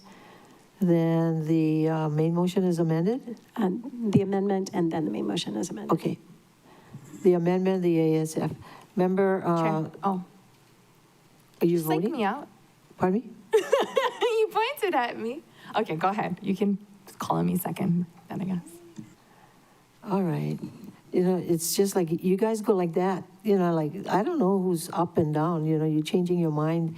So anyway, Vice Chair Sugimura and then Member Rollins Fernandez. I wasn't voting. I have a question. Okay, Member Rollins Fernandez. Mahalo, Chair. My question is regarding the amendments for the FD1. It doesn't outline, okay, the version approved as form and legality. Is it just a signature incorporating non-substantive revisions? Okay. I know OCS doesn't like to do this, but whenever I try to do floor amendments, I try to highlight them so that I can see, so that the members can immediately see the amendments on the floor, so that no one thinks I'm trying to pull the wool over their eyes. So maybe Member Hodgins can highlight them verbally. How's that? Sure, that sounds great. Mahalo, Chair. It's the signature at the end of the document. That's Is that all? it? Yeah, That's all? yeah. Oh, no, it says non-substantive revisions. Yeah, minor revisions, it says to enhance readability and clarity. So I'm not too sure. Oh, like formatting? Yeah, That's great. yeah. Just make it pretty with their signature. But I can, if you want me to, I can have them specifically call it out. But it's not anything super major. I'm good. But I hear Okay. you, and I can make sure that the next time we have a large document like this, I can have them call it out. Thank you. Okay, good idea, good idea. All right, so all those in favor of the motion, please raise your hand, say aye. Aye. 9 ayes, 0 noes, motion carries. And then finally, the main motion as amended. Any more discussion? If not, all those in favor of the motion, please raise your hand and say aye. Aye. 9 ayes, 0 noes, motion carries. Thank you very much. And so we have the next one, Ms. Clerk. Chair, we're on ordinances now, so if there's anyone who would like to testify on ordinances, this is your opportunity. We currently have no one signed up to testify, so this is last call. And the countdown is 3, 2, 1. Oh, Member- I see the Royal House has his hand raised, so I don't know if he wants to testify in ordinances. Okay, Aloha. Aloha. I'm here to testify on the ordinances too. Were any of the plans and discussions that were made, were there any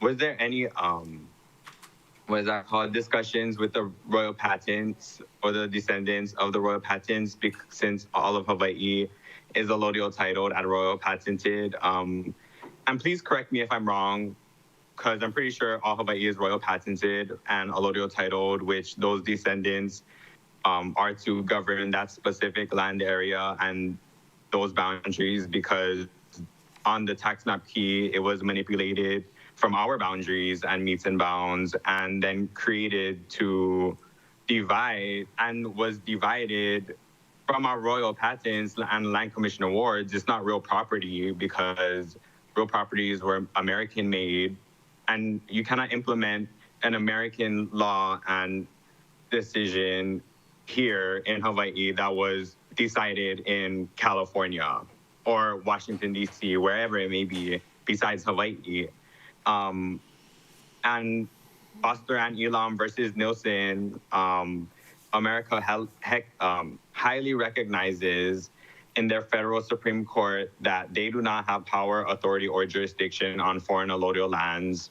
Hawaii and our royal patents from the Mahele are foreign allodial lands. And everyone on each of their lands are supposed to be following Kamehameha III's laws, because it's humanitarian laws with water, land, and chief laws. And yeah, I just wanted to ask if Kamehameha III's laws that are forever valid being used in this discussion and plan, and please correct me if I'm wrong, that if Hawaii is allodial titled, royal patented, every single parcel of land, because I'm pretty sure it is. And thank you for hearing me out. God bless you all. Thank you. Any questions, members?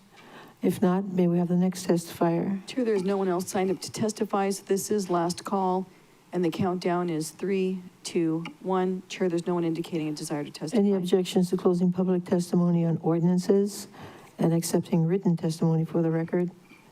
So ordered. Ms. Clerk? Chair, before you is Bill 77, 2025, a bill for an ordinance authorizing the mayor to enter into an intergovernmental agreement with the Federal Emergency Management Agency authorizing the use of county property for a temporary housing project. Member Paulton. I move to pass Bill 77 on first reading. Moved by Member Paulton, seconded by Vice Chair Sugimura, to pass Bill 77 on first reading. And an ASF is being distributed? Substitution. Substitution. I'd like to move to substitute Bill 77 with the proposed FD1 version distributed at today's meeting. Moved by Member Paulton, seconded by Vice Chair Sugimura, to substitute, to make an amendment with this ASF that's being distributed. Member Paulton, discussion.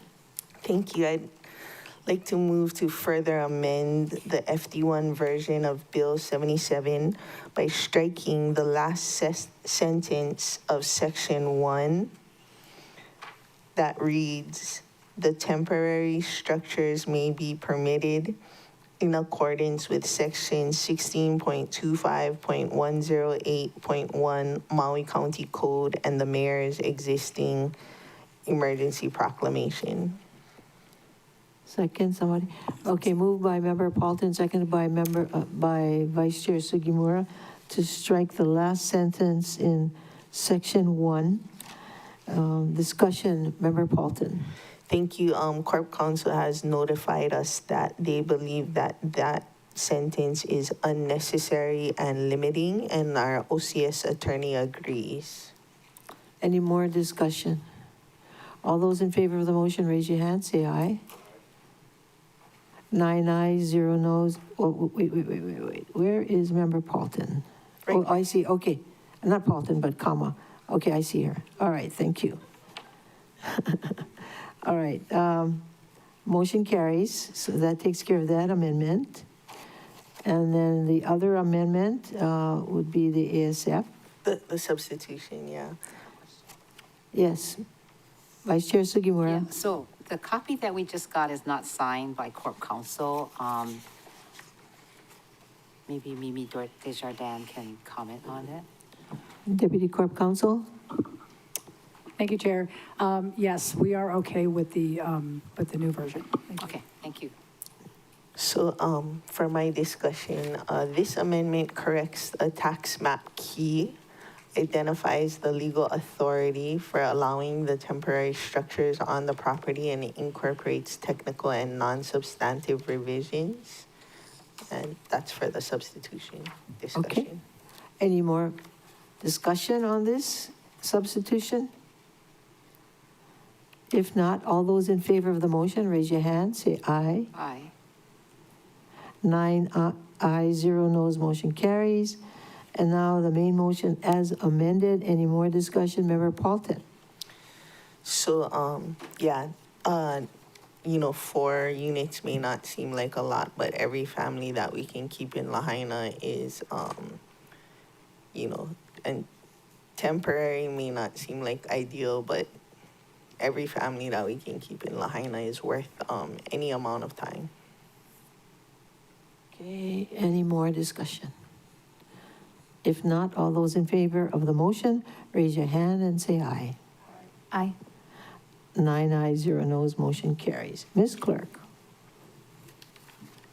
Chair for referral to the Housing and Land Use Committee is Bill 78, 2025, a bill for an ordinance to change zoning from agricultural district to R2 residential district for property situated at 1550 Nukuna Place, Wailuku, Maui, Hawaii, tax map key 236007010. Okay, my notes doesn't say who has. Referral, Chair. For referral, oh, okay. Referral to HLU. Any objections, members, to referring this matter to the HLU committee? No objections. Okay, so ordered. Ms. Clerk. Chair for referral to the Water and Infrastructure Committee is Bill 79, 2025, a bill for an ordinance amending Chapter 10.77 Maui County Code relating to the establishment of paid parking zones in Wailuku Town and its South Maui County beaches. Any objections to referring this matter to the Y committee? No objections. Okay, so ordered. Ms. Clerk. Chair, we're in ordinances for second and final. Before we get to the tabled item, did we, yes, Member Rollins Fernandez? I was going to request our morning recess. Oh, would you like a recess? Okay. But what were you saying? I was just going to take up the tabled item before we take up second and final reading. However, recess, anybody object to taking a 10-minute recess to, let's make it 11 o'clock? Okay, meeting and recess till 11 o'clock.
Will the council meeting of June 6th, 2025, please reconvene? Ms. Clerk?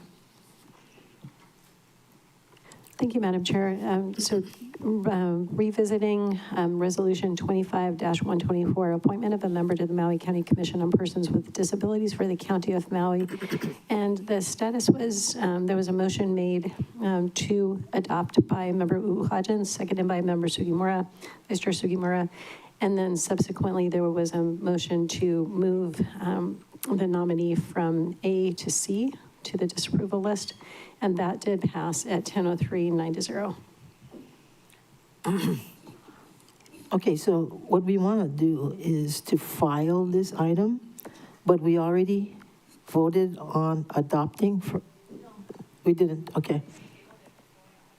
I know we tabled it, but. Chair, we voted on the motion to amend to move the name from Exhibit A to Exhibit C. Okay, can you withdraw the motion? Sure. Can I have Corp Counsel explain why we're doing what we're doing? Sure. Since we, just to make it clear for the record, because we took one step, then stopped, and now we're taking another. Thank you. Ms. Desjardins?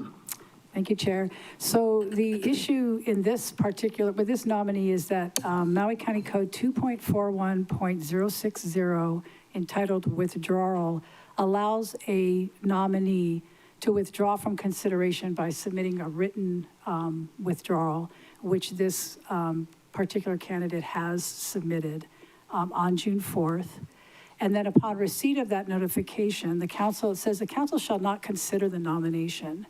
In the case of the withdrawal of a nomination submitted by the mayor, which this was, the chair of the council shall then notify the mayor in writing within 5 days of the withdrawal. Within 21 days after receipt from council, the mayor shall submit to the council the name of another nominee. The issue here is that I understand, and I'm going to have the clerk's office clarify this, but by filing this, there seems to be a technical issue that I'm not the expert in. But the thing is that 2.41060, I think, would only anticipate that a reso has already been posted. Otherwise, the council would not know that the mayor had submitted a nominee. So it's there's a little bit of oddity here. The other issue is that if you disapprove this nominee, the charter provides the administration 10 days to resubmit a name, whereas the Maui County Code gives them 21 days to resubmit a name in the case of a withdrawal. So that's sort of where we are right now. But I think if the clerk's office could explain what would happen if there was a filing, that might be helpful. Did you folks want to do that? And then let us know how the notification process will work from this body to admin to let them know that the clock has started on their end. I think since the discussions were between First Deputy and Director Rotz, it may be helpful to have Director Rotz also weigh in. Thank you. Director Rotz? Thank you, Chair. Couple of notes. So the code provision that First Deputy Corp Counsel referenced on withdrawal of a nomination does include this sentence. In the case of the withdrawal of a nomination submitted by the mayor, the chair of the council shall notify the mayor in writing within 5 days of the withdrawal. So we would have to, I think if the resolution were filed today, work with you on submitting that notification. The benefit of the way it's been done in similar instances earlier this term of actually adopting a disapproval resolution is that the mayor is a certified recipient of the resolution, so he gets automatically notified through that mechanism. So again, this filing process would just require an additional document to be created, I think. Thank you, Chair. Ms. Uhajan? Thank you, Chair. I'm happy to file it as long as this body is happy to file it with me. So then at this time, I also will make a withdrawal to my earlier motion to approve Resolution 25-124 and then the subsequent motion to amend. I'm sorry to interrupt, but since the motion to amend to move the names from A to C passed, could you please reconsider that? We can reconsider that then. Member Rollins Fernandez. Mahalo, Chair. Since that motion was an amendment to propose the main motion, and now we're going to consider filing, I don't know if it's necessary to do the reconsideration on that amendment, because we're just gonna file it. And so a subsequent motion then would just be a motion to file? So a subsequent amendment to your main motion, since that other one passed, could be a motion to file. Should I then reconsider the motion to amend and then move to file? Or you could do a motion to amend to file Resolution 25-124. Okay, let's do that. I'll make a motion to amend to file Resolution 24-124. Second. Okay, moved by Member Hodgins, seconded by Member Rollins Fernandez to file this matter. And discussion, Member Hodgins. Again, this nominee withdrew her name from consideration, so no disrespect to her. This is what she wanted, and we'll do what she wants. Any more discussion? If not, all those in favor of the motion, please to file, raise your hand, say aye. And that was a motion to amend the main motion to file, so if we could just vote on the main motion as amended. Okay, so 9 ayes, 0 noes to file. Now the main motion as amended. To file. You voting? Oh, any more discussion? If not, all those in favor of the motion, raise your hand, say aye. Aye. 9 ayes, 0 noes, motion carries. Okay, so that disposes of that item. Yes, Chair. Now we can resume the second and final reading ordinances. Chair, before you is Bill 73, 2025, a bill for an ordinance amending the fiscal year 2025 budget for the County of Maui, Office of the Mayor, Economic Development Program Grants and Disbursements for Business Development and Technology, West Maui Economic Development, Environmental and Cultural Programs, Kaiaulu Initiatives. Member Paulton. Thank you. I move to pass Bill 73 on second and final reading. Second. Moved by Member Paulton, seconded by Member Rollins Fernandez to pass Bill 73 on second and final reading. Discussion, Member Paulton. Thank you. In light of yesterday morning's discussion, I think Bill 73 is needed now more than ever, not just for our mental health, but for oxygen and to combat climate change and to prevent more fires. And so full steam ahead. And applications have already been drafted for this fiscal year and next. So I respectfully ask for the members' support of my motion. Thank you. Member Rollins Fernandez. Mahalo, Chair. Full support of this motion of this bill, and grateful to Kaiaulu Initiatives for the work that they're doing. In addition to all what Member Paulton explained, what was presented in the ADEPT committee yesterday, trees attract clouds, and it helps to draw down water, and then helps to recharge our aquifer, which is desperately needed. Mahalo, Chair. Any more discussion? If not, all those in favor of the motion, please raise your hand, say aye. 9 ayes, 0 noes, motion carries. Ms. Clerk. Chair, before you is Bill 74, 2025, a bill for an ordinance amending the fiscal year 2025 budget for the County of Maui, Appendix A, Part 1, Office of the Mayor, Department of Environmental Management, United States Department of the Interior, Bureau of Reclamation. Vice Chair Sugimura. Thank you. I move to pass Bill 74, 2025 on second and final reading. Moved by Vice Chair Sugimura, seconded by Member Hodgins to pass Bill 74 on second and final reading. Discussion, Vice Chair Sugimura. Thank you. I have no further discussion and appreciate the members' support. Thank you. Any more discussion? If not, all those in favor of the motion, raise your hand, say aye. Aye. 9 ayes, 0 noes. Motion carries. Okay, it brings us now to unfinished business. Correct. And Chair, there's currently no one signed up to testify, so this will be last call. If there is anyone who would like to testify, this is your opportunity. And the Royal House has raised his hand again.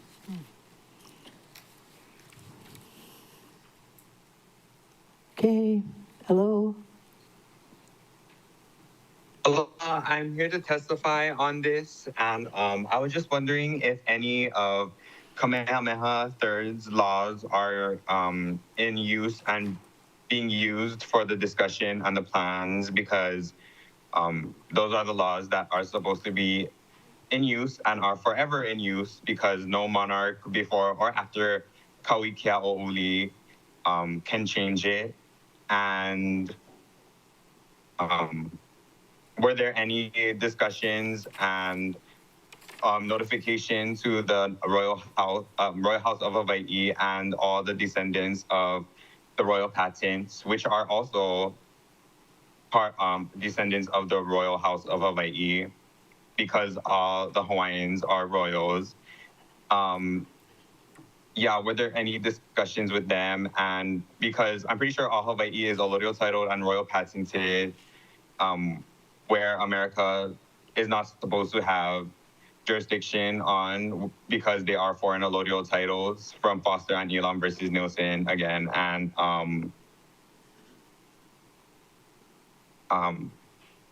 if it's being broken because the laws with the land and the water and everything like that, because it's being mismanaged for such a long time, you guys should be using these and stop breaking international laws because it's our laws here. And it's for everybody also, not only for the Hawaiians, by the way, if everybody gets offended. I don't know why people get offended for, but it's for everybody's health because we wouldn't be kicking out all these people, you know what I mean, that are on the royal patents. Everybody need one house, hello, everybody need water, everybody need all of that. And we just, the descendants of the royal patents need to be called up because all we're trying to do is just take care of God's gift. God's gift, which was the land, which was his love, that was free. And just so many people never get them and now get all this pilikia going on. And yeah, please do what's right and call up all the descendants of the royal patents again. And thank you, and God bless you all. Thank you. Member Rollins Fernandez. Mahalo, Chair. Just a quick question for our testifier. I still didn't get your email. I was watching for it, but if you need my email address again, it's kiani.rollins@mauicounty.us. And then we can do what you're requesting us to do, which is to answer your questions. I just opened it now. Okay, so sorry. I just opened it now. It was in the drafts. Oh my God, I thought I sent them. And make sure you don't put a G. It's Rollins without a G. Oh, okay. Okay. Send them. Mahalo. Mahalo, Chair. All right, thank you. Any more questions? If not, Ms. Clerk. Chair, there are no other testifiers, so this is last call, and the countdown is 3, 2, 1. Chair, there is no one indicating a desire to testify. All right, members, any objections to closing public testimony on unfinished business? No objection. And accepting written testimony for the record. Ms. Clerk. So Chair, ordered. Thank you. Chair, before you is Bill 49, CD1, 2025, a bill for an ordinance amending Section 2.08.060, Maui County Code on Salaries in the Office of Council Services. Okay, members, I move to substitute the bill with the attached proposed FD1 version. So please take a moment to read it. Chair? Yes. I think, oh, okay. Yes, Chair, if you could make a motion to adopt. To pass, correct. Okay. What's pending is a bill that was previously moved on, to my recollection. Oh. And then it got tabled. Yes. Chair, I'll make the main motion. I move to pass Bill 49, CD1, 2025 on first reading. Okay. Ms. Clerk, I thought that was done at the last council meeting, but if not, that's fine. Chair, it was tabled last time without a motion. It was tabled without a motion? You mean we had a discussion without a motion? There was quite a bit of discussion, I think. Yeah, so, I know. yeah, that was pretty hard to understand that there would have been that much discussion without a motion. Okay, but let's handle it that way. Pretend we didn't have a motion, and today we have a motion, okay, to pass And Bill then this 49. is FD1. So what we received is a proposed FD1 version, correct? Okay. Just making sure. We just need a second. Oh, we just need a second. Okay, moved by Member Rollins Fernandez, seconded by Member Johnson. Okay, so what you have, oh, you can explain it. Member Rollins Fernandez. Oh, mahalo, Chair.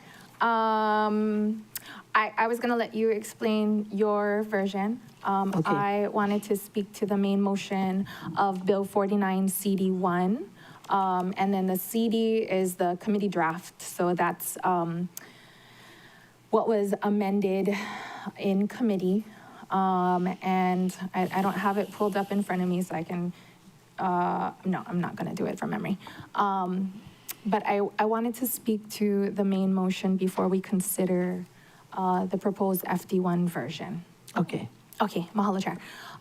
First, I think in discussions in committee and in other meetings subsequently, this was described as a raise. And this is not a raise. This is setting salaries like what the Salary Commission does. Just like the Salary Commission set appointed and elected officials' salaries, like our salaries, it's not a raise. It's setting salary adjustments, acknowledging the cost of living that has increased substantially since the last time the Salary Commission did do a deeper dive in analyzing the salaries of all elected and appointed officials through the work of a third-party consultant. A raise is often based on performance. This is not based on performance. It's a raise is often earned, and the system of performance-based raises are already in place. And if someone is not performing their duties, then they would be terminated or their contract not be renewed at the end of the term for not performing their duties. And if they are doing well, then the raise is in place to provide that based on their performance. Second, while this is about the following, about this bill and following the rationale of the Salary Commission, setting salaries for OCS staff, this is more than about OCS salaries. This has the potential to adequately set the salaries of similarly situated positions like bargaining unit 3 and 13. And if the county pays more competitively for these positions, then the salaries could attract those working in the private sector, filling many of the county's vacancies. That makes it hard for us to serve the public as we would like to. Vacancies that put double or triple the workload on existing employees, burning them out. And if the county sets salaries at a more living wage and attracts workers from the private sector, then the private sector would then have to compete with the county to attract those most qualified workers, and those salaries would then be set at a more living wage. This is about systems. As policymakers, we are the very ones who should understand systems and fixing systems to improve the quality of life for our residents and, or at least not make it so hard on them. Third, like bargaining unit 3 and 13, our OCS staff are primarily women. So many UPW workers are men, and they receive competitive wages. And we fight for prevailing wages, who are also primarily men, for working, for building housing. And I believe that our residents should be able to afford to live here. So I support prevailing wages. I support UPW workers getting paid competitively. But I think it's such a system of patriarchy and gender discrimination for bargaining unit 3 and 13 and OCS, who are primarily women. We don't know what we don't know. Two things that we learned that we didn't know that we didn't know. One, again, the supplemental agreements to the master agreement of the collective bargaining agreement. Two, that Kauai County covers the medical insurance for their employees. We didn't know that. And then I receive an email saying that now our county workers, if they qualify for certain medical or if they currently have the medical insurance that was listed in the email, then it would also be covered. And I don't think we would have been offered this, either of these things, or known about it if we hadn't introduced Bill 49, because that shook the system. That is the kind of boldness that we need to be and to create in order to create systems that benefit our residents. And I know when we were trying to take the vote, Member Johnson was on his way to Japan, and it was 4-4. So Member Johnson, you are the swing vote on this. I know that you love to be the champion of the working class. And in so many ways, you have proven that, in so many ways. And so, yeah, a lot of pressure, because you are the swing vote on this. Mahalo, Chair. Yes, Member Hodgins. Thank you. I'm going to alleviate some pressure from Member Johnson because I'll support your ASF. And that's all I'm going to say. So, Okay. Not too much pressure. Let me explain. That was an excellent presentation on the rationale for the original increase proposal. And you're right, it's not raises, it's setting salaries where they should be. And so just as a reminder, the initial proposal was a 30% increase. Then it was dropped down to a 10%. Then it was moved up to a 20%. And that's where we are today. And then I was going to, in the spirit of compromise, I was going to propose 15%. Because facing reality, I don't believe we have the votes for 20%. We may have the support, and now we do, with 15% plus 5% in steps. So that is the proposal before you today. And this is what is on the floor for discussion. 15% plus 5% steps. Anybody? Are you ready to vote? Everybody ready to vote? Member Johnson? I can speak to this.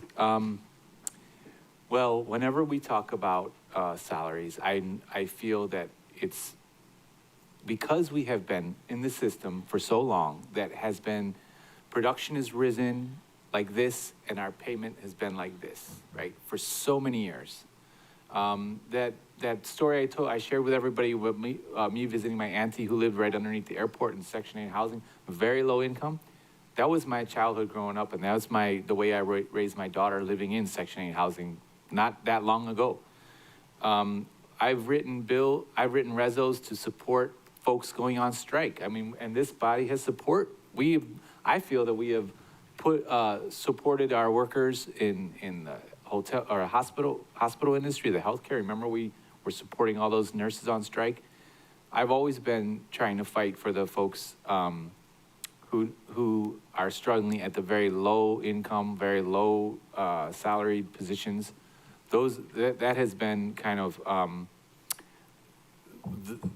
the lens in which I see the world in is helping out those folks. During budget, we took big cuts to make all the things happen. I'll remind you, one of my priorities was to support Lanai with the extra $5 million that got cut. The farmers program was going to give $2 million. Instead, we cut it to $1 million. So we all had to share the load in order to make this budget a little bit, I wouldn't say reasonable, but it happened. Whatever reasons it was, it happened. This, I think, is a compromise. I'll support it because of all the things that I just stated, but I still will fight for the folks who are at the very low income. That's really where I feel I'm most comfortable in. The systems that Councilman Rollins Fernandez speaks to, I totally am ready to dismantle them. We've tried to work with the unions, and you guys were here when the unions came. I was shocked. I never would imagine a union would fight against raising wages for their members. It's amazing to me, the times that we live in. But in the spirit of compromise, I will support this. Thank you so much. Thank you, Chair. Member Rollins Fernandez. Mahalo, Chair. We supported a lot of the initiatives that Member Johnson described, including, he missed, PALS workers. And that was a game changer for Parks and Rec. On Molokai, what our Parks administrator told me was the line went out the door. Salaries matter. And, in doing that, we disregarded the performance of PALS workers. We, advocated for their salaries to be a living wage, regardless of how they perform, regardless of whether their direct supervisors would have given them that salary, because we believe that people should not be priced out of their homelands, of where they choose to live, of our community, regardless of their performance, that they should be paid competitively. And it can often be easier to advocate for the nameless and the faceless. And it takes a little more courage when you actually know who it is that you're advocating for. We talked about, or Member Johnson brought up cuts. And, I think it's important to reflect upon what motivated those decisions, some of those decisions. Were any of those votes based on retribution? Pulelehua. Member Johnson, you didn't vote for Pulelehua and didn't really explain why. But, I hope it didn't have anything to do with Member Paulton, proposing to reduce that $5 million from the Lanai project. And as council members, we represent everyone. I flew to Lanai multiple times to be there in the community because they're my constituents too. I represent them too. I care about them. Our votes shouldn't just be because, our votes should not be because, just as our votes should not be because we unfairly favor someone. They should conversely not be out of retribution. And we're supporting the dismantling of systems here. This is under our direct control. We have the power to help to dismantle the systems right now with this vote. And voting to bring it down even lower than what it originally was is kind of contrary and contradictory to the brand of fighting for the working people. And I will be sure to remind you of this vote when we take up items or when we want to talk about fighting for the working class. Again, Member Johnson, you are the swing vote on this main motion, and that's what we're considering right now, the 20% that came out of committee. Mahalo, Chair. Johnson and then Member Cook. Well, first off, as far as the retribution goes, I just simply wholeheartedly disagree, and I'm not even going to go any farther than that. It's just, that's not how my mind works. The one thing I'll add is that, unless things have changed, the mayor has not signed off on the clerk's supplementary salaries. And I see our clerk saying he has still not signed. So that's an issue that I have with the ninth floor. That if we put the money in, I hope they would sign off and help the clerks. The clerks are one of the folks who are being paid the lowest. If we put in money for the salary supplements, then I would hope the ninth floor sees the reasoning behind it and would support it, but they have not. So maybe that'll change. That's not at. That's not true? No, that's not being discussed. Okay, well. Considered not, only OCS. Right, yeah. And for the salary supplements hasn't gone anywhere up for the clerks. That's what my point is. And that's all I wanted to add. Thank you, Chair. Okay, just for your information, everybody, the salary supplements are for OCC. And then we had requested that the mayor sign off on it because he has to, because he's the person who is responsible for collective bargaining and so forth. He could have signed off, he did not. Member Cook. Thank you, Chair. I'll be supporting of this, and I have been and continue to be supportive of increases for our staff. This is definitely not a faceless issue. This is addressing people that we work with daily, that we rely on, that we interact with. It is not a comfortable thing to be in a situation to say you're going to get 20% instead of 30%, or this pay scale as opposed to that pay scale.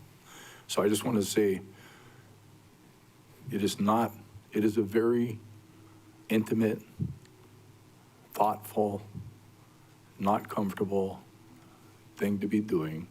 I believe giving increases is very appropriate. I also reflect on the testimony from some of the other people who came, who are colleagues, who work in the building, who work in the department, who took an extremely uncomfortable role to come and basically say that they felt that this was an excess. So I think that this compromise is judicious. I think that the raise is appropriate. I'm hopeful that we can all come together on it and recognize the contributions that the OCS are making, and that we, in good heart and goodwill, increase the salary. But I will be supportive of this because I feel it is a reasonable amount of increase. This is definitely. Which one are you talking about? The proposed. Is it the 20% or the 15%? Well, the 15%. The 15%. Yeah. With the 5-step increase. Correct, the 15%, which basically was the 20% afterwards. So 15% with the 5%. I am supportive of that, and I don't think it's not a living wage issue. Thank you. Member Hodgins? I do want to make clear that the next vote we're going to take is regarding your ASF that you just dropped on the floor today for 15%. Yes? That's the vote we'll be taking soon. Okay. Actually, I think we jumped ahead, right? We still have to take, see, this is the part I don't understand. I thought we had already voted on this already out of committee, but I guess we have to, take a vote on the original proposal. Okay. And then my ASF. Okay. Yeah, that's. Okay. what we have to do. To clarify, we all supported a 15% salary increase in committee, and then it was changed to 20 with a step. So there's that. And two, I completely understand what Member Rollins Fernandez is saying and Member Cook, except for me, this isn't uncomfortable. Because when I look at this pay scale, OCS staff gets paid really well. And as they should, they do amazing work, but they get paid really, really well. I'm quite familiar with how much construction employees make. Everybody knows what my dad used to do. Majority of the staff get paid more than a journeyman carpenter. Majority of the staff get paid more than a journeyman carpenter who works all day in the sun, building homes. So this isn't about sex discrimination for me. They get paid really well, and I do understand that raises are equated to performance. And honestly, I'm happy to support that too, because they perform excellently for us. We could not do our job without OCS staff. So I'm happy to support this 50%. And honestly, I'm proud to support 15% because it is a lot of money. 30% was a little bit egregious, I'm not gonna lie. In a time when we cut mayor's salaries and then we increase ours by 30%, it was too much of a back and forth. There wasn't a balance for me. And then when we had HGEA's agreement come through, and it has nothing to do with OCS staff, and I don't want to pit anybody against each other, but those increases were really pitiful, and they deserve so much better than that. And I'm really happy that this bill did trigger all the things we now can do, like getting the healthcare covered, which also will apply to OCS. So OCS will get 15% plus a step plus healthcare. And again, they get paid more than a journeyman carpenter. I just want to make that very clear. That for me, it wasn't about gender. I support everybody in OCS. They are amazing, and they deserve a nice pay raise. It is a raise because they get paid more than what they did. And cumulatively, if you look at what they got paid when I started, when at least Tom and I started 3 years ago, a lot of their pay has went up about 60%. So they get paid quite well. And again, they should, because they deserve it. But this isn't embarrassing. I'm not uncomfortable to say that they deserve a 15% pay raise. And I'm not uncomfortable to say 30% is too much. Also, let me include that the journeyman carpenters, they don't get 21 days of sick and vacation from the day they start. They have to earn their sick and vacation, as they do here, but those aren't included in their benefits, nor do they get free healthcare. So all of the things that we're voting on today, with 50% plus a step, plus free medical, is an extremely nice package for OCS. Chair, point of clarification. Yes. As I explained earlier, mahalo member Wuhan, just for your comments. As I explained earlier, only certain plans are being covered. So so it's not guaranteed that all OCS staff will have their healthcare paid. So I just wanted to clarify that for the record and for the public. Mahalo, Chair. Anybody else? Vice Chair Sugimura? Thank you. Important discussion, and as you know, this has been kind of riveting through BFED committee, and really it started a lot of discussion, and it also kind of shook up a lot of the the county workers that some came to testify, and really I think it took courage for them to say what they did to the council members about the impact of the OCS suggested pay raises that were being talked about. I think when I left this building and, people had the courage to come up and say, how can you do this? It's not fair. And we had a testifier from planning who came to say, can we look at all county employees and not only, OCS? And what that did is for us to put money in the budget so that management can do a study to look at, the kinds of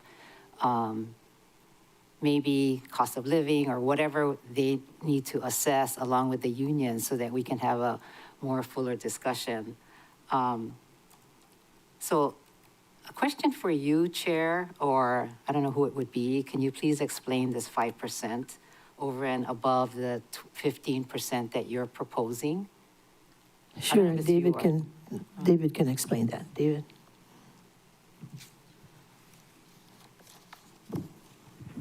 Thank you, Chair. As I understand your proposed motion to substitute, you're pivoting from the CD1 version of the bill that was based on the 5% step plus the 20% across the board. So you're keeping that 5% step, but lowering the across the board to 15%. Thank you, Chair.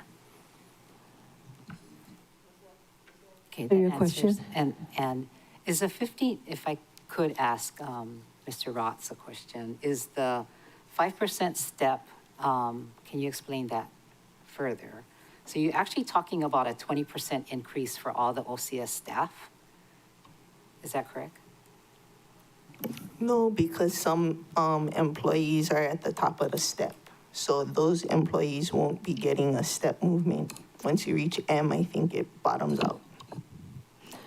Anything you want to add, David?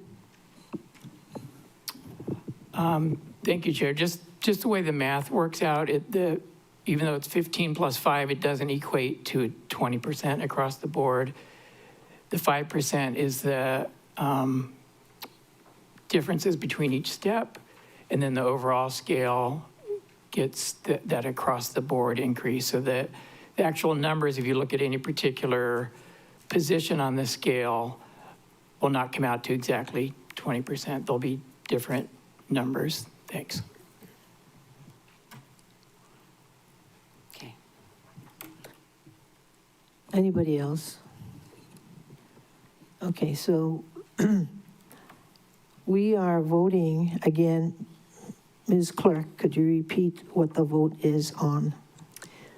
Yes, Madam Chair. There was a motion made by Councilmember Rollins Fernandez to pass Bill 49 CD1 on first reading. That was seconded by Member Johnson. Right, so we're not voting on my ASF yet. Okay, all those in favor of the motion, what?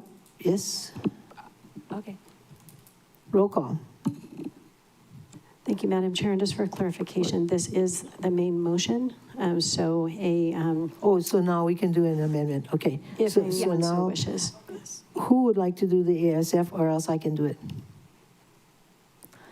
Okay.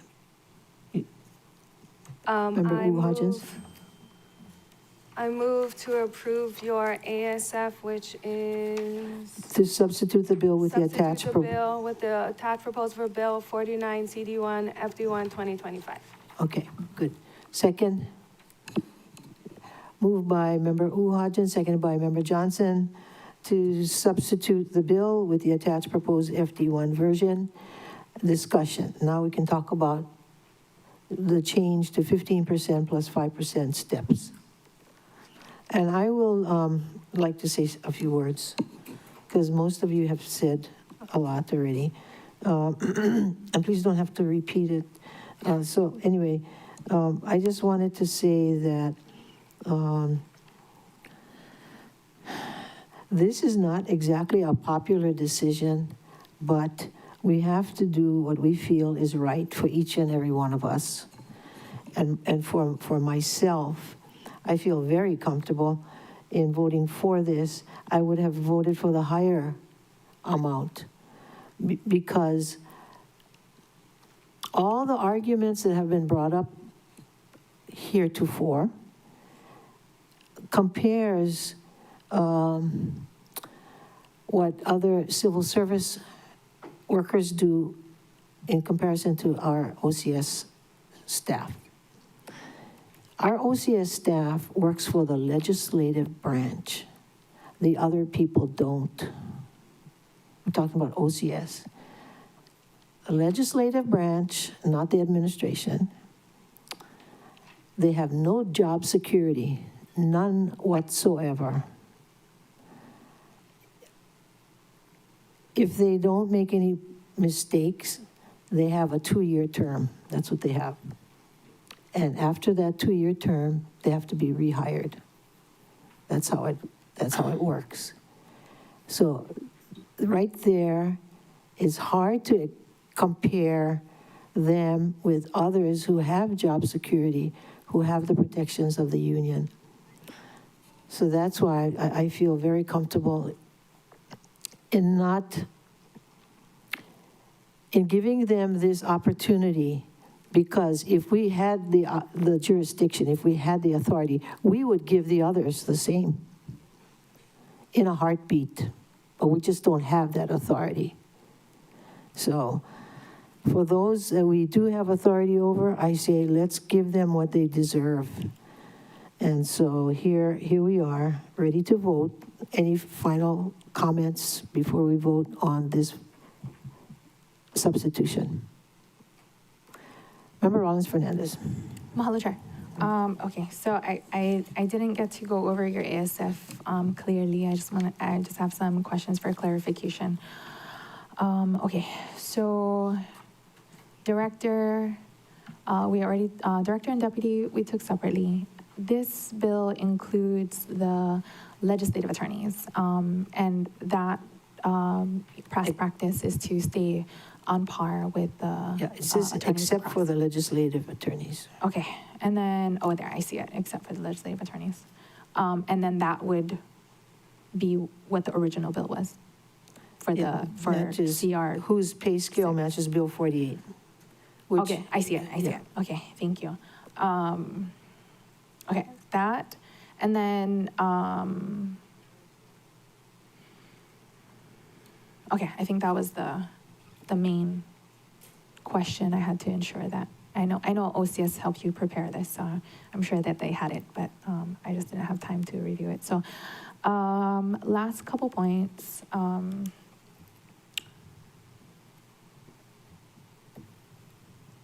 So part of the original bill, the purpose of the original bill, was that the Salary Commission was so bold in acknowledging the cost of living in Maui County, and they did what was necessary, and may not have been popular, but they were willing to make that hard decision.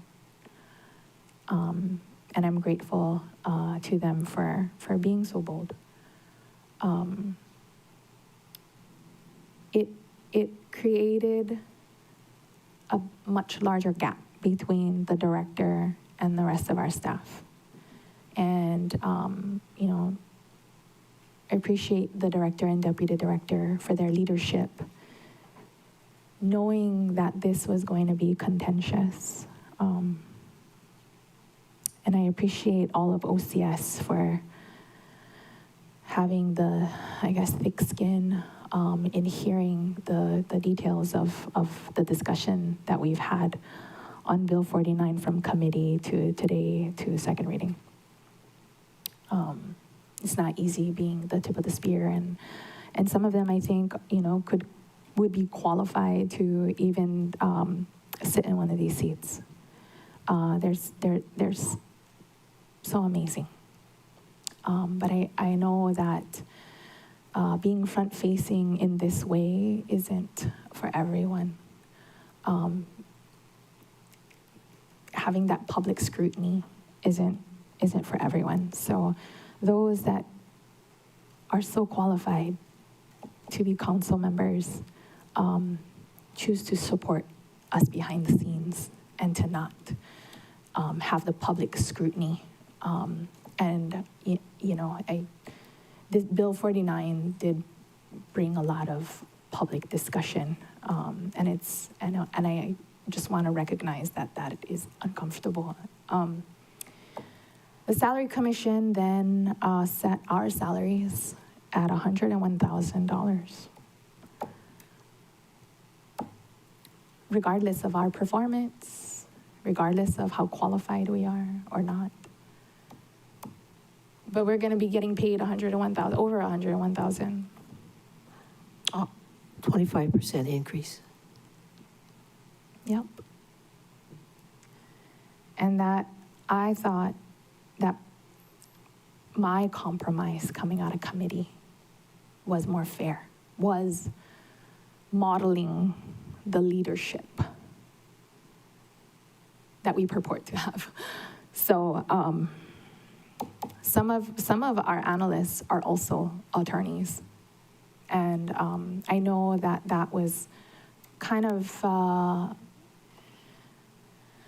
important perspective when considering Bill 48, that it costs a lot of money to go to law school. And that I want to acknowledge that some of our analysts did go to law school, have a law degree, also have a law license to practice law. And yet they're with us. And they could get paid so much more in private practice, but they are supporting us. And I want to support them back. So I commend you, Chair. You work so hard in finding the maximum, benefit, the highest that you could get, that you could get all the votes for, because it was 4-4 without Member Johnson, and that this is the highest that Member Johnson would go. So that's just very disappointing. I think you have the votes for this, so I would like to not vote for this, because I don't support this. I support the CD one, not the FD one. Mahalo, Chair. Thank you. Member Johnson. Chair, I was bullied as a child, and I don't want to be bullied as an adult in my workplace. I can discuss the items, but calling me out personally, you're at a 7, I need you at a 3. I love a good discussion. I can totally handle, it's water off a duck's back.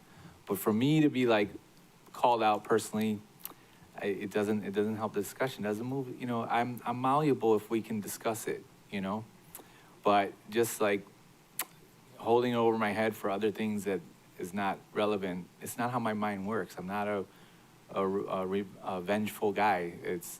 I just look at this on a case by case and I move forward. So I just wanted to add that. Thank you, Chair. All right, members, roll call. Councilmember Pro Tempore Tasha Kama.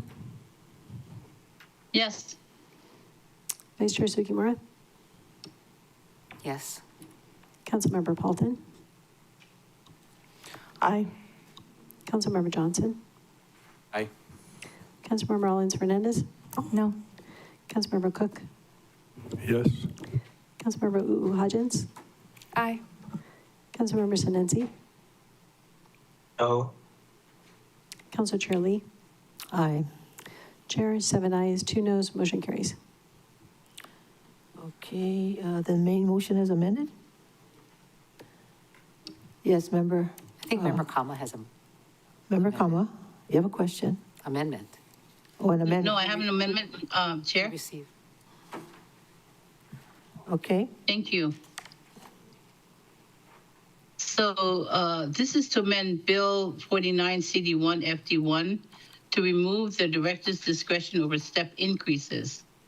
I move to amend Section 1 so that the first sentence of the Maui County Code Section 2.08.060B4 is stricken such that it would read, the pay schedule for positions in the Office of the Council Services is as follows.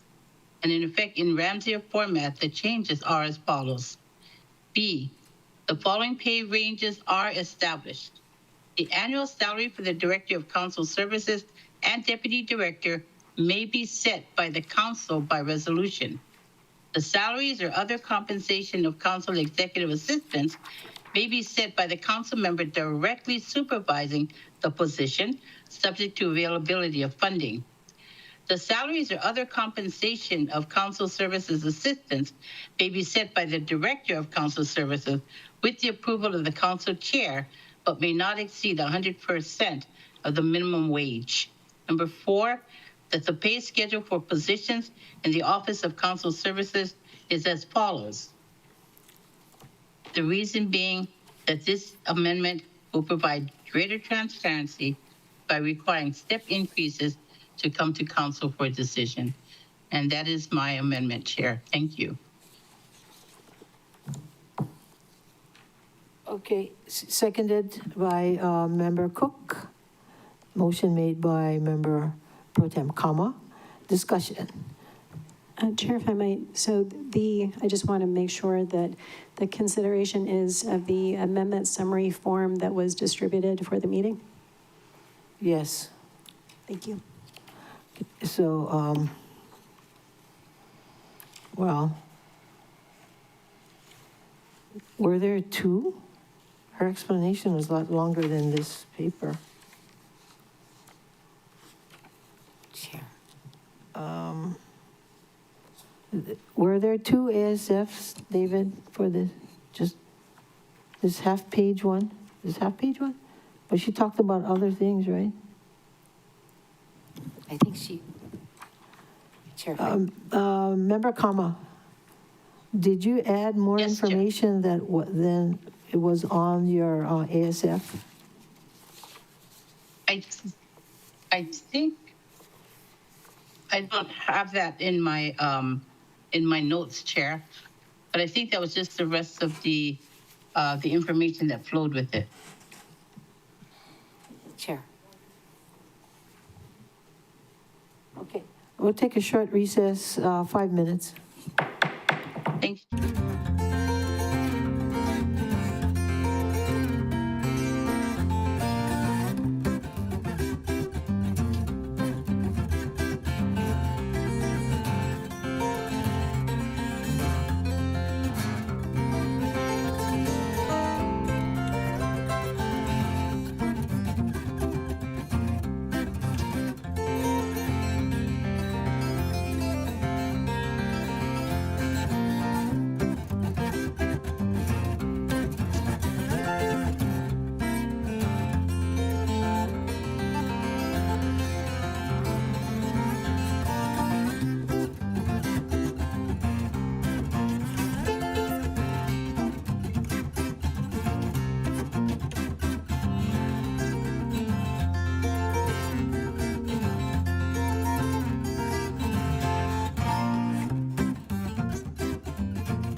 Well, the June 6th council meeting, please reconvene. It is now 12:24.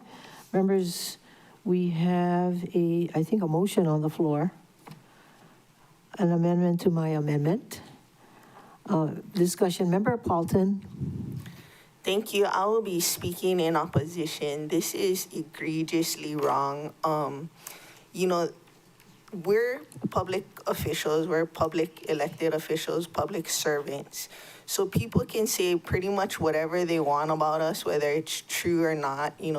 There's people on Facebook saying like we got 60% raises. They're saying like all kind of things, and they can say whatever they want pretty much because we're public officials. At least that's what Mr. Roth said. Our staff, on the other hand, are not. They didn't sign up to be a public spectacle, and I wouldn't be surprised if we lose good employees with this thing. Already, like us talking about them, plenty of our own staff have said that they don't like this. They don't like being in the public spectacle like this. And, imagine if you did something great or you did something bad. And they come and they say, oh, well, their attendance, they've been absent 85% of the time, so we're gonna give them less money. Oh, they've been sleeping on the job, so we're gonna give them less money. Oh, they've been, every single mistake or whatever, and lay it out on the floor. That's ridiculous. No place does that. When you talk about transparency, this is not transparency. This is putting our trust in someone that we all agreed was gonna run the department. And if you can't trust the director and the deputy director to make honest and fair assessment, then they should be removed from that position. To truck our own employees, who we all say that we have trust and faith and appreciate their work, out in front of everybody with a little dog and pony show is ridiculous. We had OCC employees come out and say they chose not to take those jobs. This is the very reason. And I can't even have words to describe how ridiculous this amendment is right now. So I'll yield. Any other comments? Oh, I think Member Hodgins had some questions. Yes, thank you, Chair. I just wanted to know how it works otherwise. So, because, correct me if I'm wrong, but I remember passing this while we were here. So I don't know how it works otherwise. So I just maybe wanted to hear from Director Watts on how this would work otherwise. David. Like if you guys have, right now you have the authority to move people up or down. And so what would the process then look like? David? Thank you, Chair, and thank you, Councilmember, for the question. I think if this amendment were approved and the code were changed in this manner, everyone's steps would stay the same where they are now. I think they're entitled to that. I don't see any indication to require new resolutions, for instance, to designate keeping someone at their same step. But if there were any changes proposed to move someone up or down on the pay scale, then we would have to come to the council for approval by resolution. Thank you, Chair. And so how often do you move people up or down? Please don't give me any specific persons, obviously, but just how often do you do that? Thank you, Chair. I don't have that information at my fingertips. As Councilmember Hodgins recognized, this authority for the director has only existed a couple of terms, I think, so we don't have a lot of data. We don't have a lot of experience. We could look that up for the committee, but I'm sorry, I just don't have that information at my fingertips. Okay, no, that's fine. And then otherwise, though, they get a step raise every year on their hiring date? David? Thank you, Chair. That's a good question. There's nothing automatic, so it's really discretionary. Okay. We do annual performance evaluations. Okay. And I think that review process has probably triggered some step changes in recent years, but it's not automatic. But pretty typically, we've been giving people step raises if we decide to keep them. I think that's fair to say. Yes, thank you, Chair. Okay.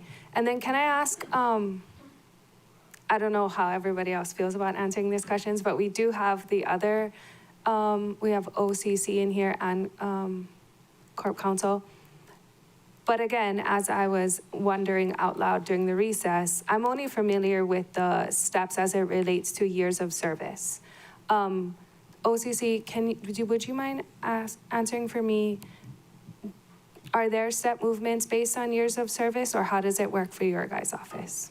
It's governed by their union rules, and I know that it goes up for years of service, but for an employee such as Joyce, she caps out at M, and that's it. So after that, she will only get one lump sum payment in a nominal amount of money. I don't know, I think it's just when the contract renews. Hey, don't put her on the spot. No, just that part of it, just when the contract renews. So it's really not like getting a raise because she's hit her ceiling and that's it. And then if you move her, then she can potentially earn more money? How does that work? That's been the difficulty that we've experienced is we've tried to do a redescription for all of our employees because they are underpaid and put them into positions that actually fit what they do.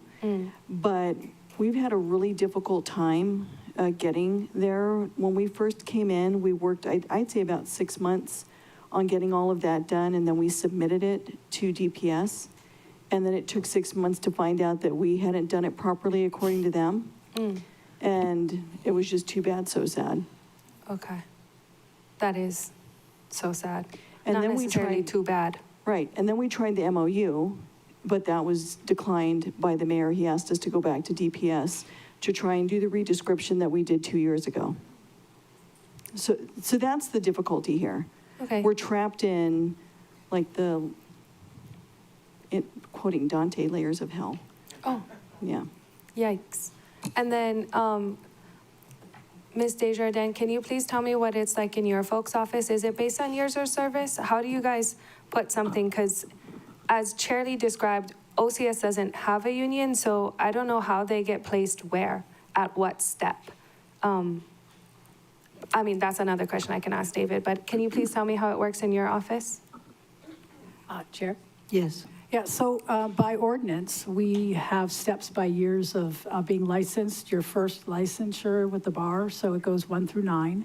And typically, there's a discretionary percentage above in the set amount, but typically we set the salary at the highest we can for year 1, year 2. Okay. And then when you get to year 9, which is most of the attorneys in our office, you just flat out at that point, there are no more increases. Okay. Thank you for indulging my questions. Can I ask Director Rotz one more question?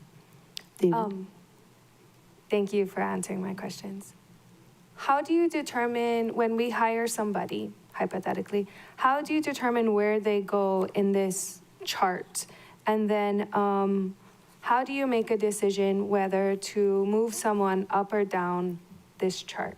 Because is ours based on years of service as well, or how does this work? Thank you, Chair, and thank you, Councilmember, for a very good question. It's not based on years of service. We have what we call a salary matrix when we hire a new staffer. There's a formula we employ that includes relevant work history, relevant education, relevant skills, performance during the evaluation process, and then we plug all that information into an Excel spreadsheet, and it comes out with a proposed step, and then we negotiate with the applicant at that point. We use a similar evaluation, although it's not as rigid, for consideration of midterm step changes. Thank you, Chair. Consideration for midterm step ranges. Okay. Okay. I will yield to my colleagues because I think I took the floor for long enough for now. Thanks, Chair. Any other questions or comments? Member Rollins Fernandez. Mahalo, Chair. All right. I guess you pointed this out earlier, Chair, and I'll just repeat it because I know that in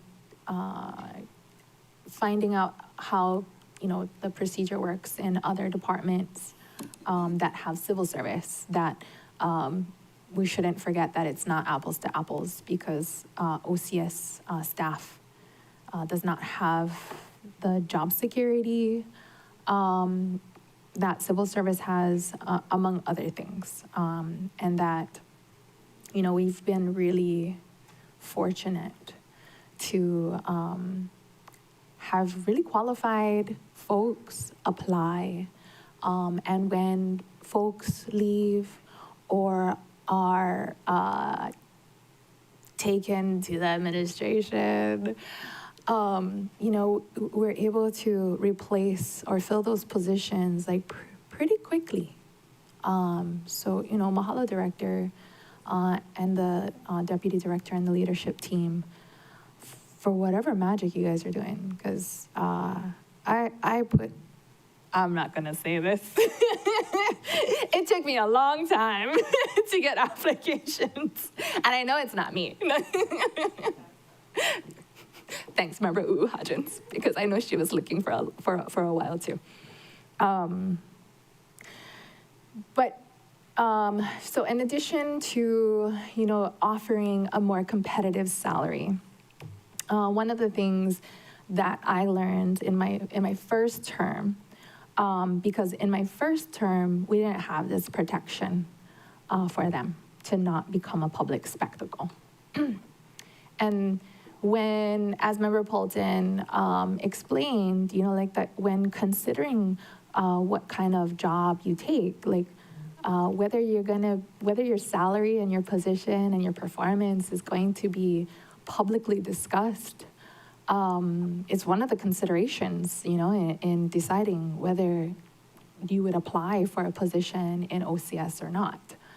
And so when I was budget chair, I was fully supportive of putting this protection into our ordinance so that we could continue to attract the quality individuals that we have.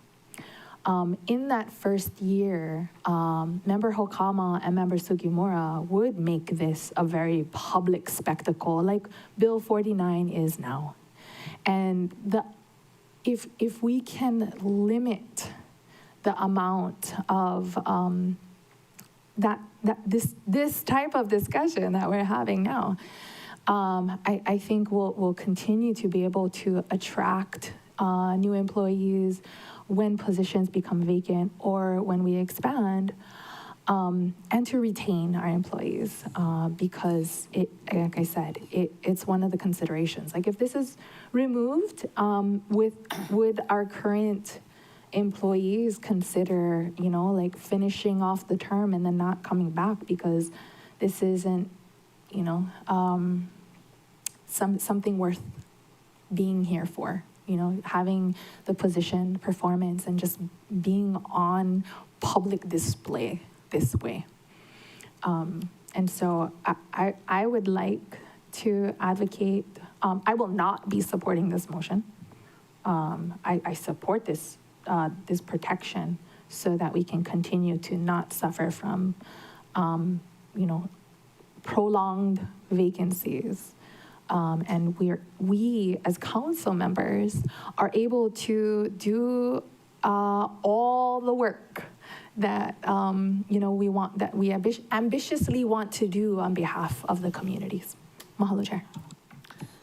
Member Vice Chair Sukimura. Yeah, so appreciate the comments. I don't like to be named. I think Gabe Johnson and myself now have been put into this, ring of discussion that is unfair. And even Ricky Hokama is not even here, But whatever that means, I believe that we have an opportunity to have transparency. And I believe this is what this motion is trying to do. We can ask further, Member Kama, but so I support this motion, and therefore, if changes do happen, that the council members will be informed of changes, that we need to. In the past, I would get, and I haven't gotten for a while, requests for performance evaluation of the different OCS staffers that were manning my committee, but I haven't received that, recently. I don't know what changed. And, but again, I support this motion, and in terms of transparency of, what happens within our own OCS staff, I don't think anything is being done wrong, but I believe that we need to understand what is happening, and that we have a right as council members to understand, what's happening within the OCS department. So that's all I would like to say. Okay, Member Paulton. I just want to point out the irony in saying you don't like to be named, and yet that's what we're going to be doing to our staff by passing this. Like, we are public officials. People can say whatever they want about us. Our staff are not public officials. I don't like to be named. I don't like my raise in real property tax assessment posted on the internet, but it is. We're saying we don't like this, and yet it's the very thing that we're doing to our staff. If I remember the first term I was on the council, we had so much turnover. Like, bro, we could barely keep people for 3 months, much less a 2-year term. And it's very difficult to get anything done when you keep getting new analysts, you keep getting new people. So, I mean, if you want to be less efficient, which, I mean, a lot of committees are not very efficient right now, go ahead, shoot yourself in the foot. Which also shoots our entire county in the foot. Okay, members. Member Hodgins. Thank you, Chair. I was sent from a few years ago, what it looks like previously, and it does list names. Is there a way, if this does pass, that we don't have to list names and we could list positions and a step increase? Are you asking that to David? David Rotz. I mean, we did have this whole discussion about nominees, applications, or applicants rather. And I guess even when they are hired, before we rehire them, technically, we shouldn't be naming them. David? Thank you, Chair. I'm not sure. We haven't researched that question. So we could consider that, but I don't have an off-the-cuff answer. Thank you. Like how it is in our budget binder where nothing is named and we just have a position with a step and we could retain that's some a protection of the union, that all those people's salaries don't get blasted out into the universe. And these are non-union. Yeah, but even in our budget binder, we don't have names in the budget binder. We only have positions. So in looking at the budget binder, unless I would want to look it up, but I've never felt the need to, I don't really know who's getting paid what and what step they are. Not to say that I would like to split those hairs, but I'm just asking if this does pass, if there's a way that we can not have people's names on there and you could provide us with a position and the proposed step increase so we could have what little anonymity people have left. David? Thank you. We'd be happy to consider that, but again, as Councilmember Paulton was alluding to, I think most of the staffers in the executive branch, for instance, they have either statutory or collective bargaining rights that wouldn't apply to our staff. So we do have a little bit of a different scenario, but we would try to, of course, accommodate the will of the body. Thank you. I would prefer that if it wasn't made public. Thank you. Okay, ready to vote, everybody. Member Rollins Fernandez. Mahalo, Chair. I Okay, know. 1 second though. Okay. Could we not mention anybody's name? Okay, just, if you have an issue, you can talk about the situation, but let's not name people, especially people here. Okay, thank you. So I can name people not here? Just kidding. Okay. All right.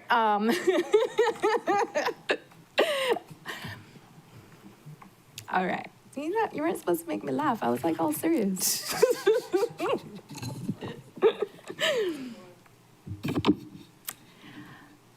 I know accountability may feel like a personal attack when an individual isn't ready to acknowledge the harm or the hypocrisy that they're conducting. And I don't see that as bullying to hold someone accountable. And I expect the same for me. It's a two-way, street. And if I'm being a hypocrite, call me out by name. This past legislative session at the legislature, the State Salary Commission met and discussed and adjusted the salaries of elected and appointed officials. And I'm gonna name her because it was a brilliant idea.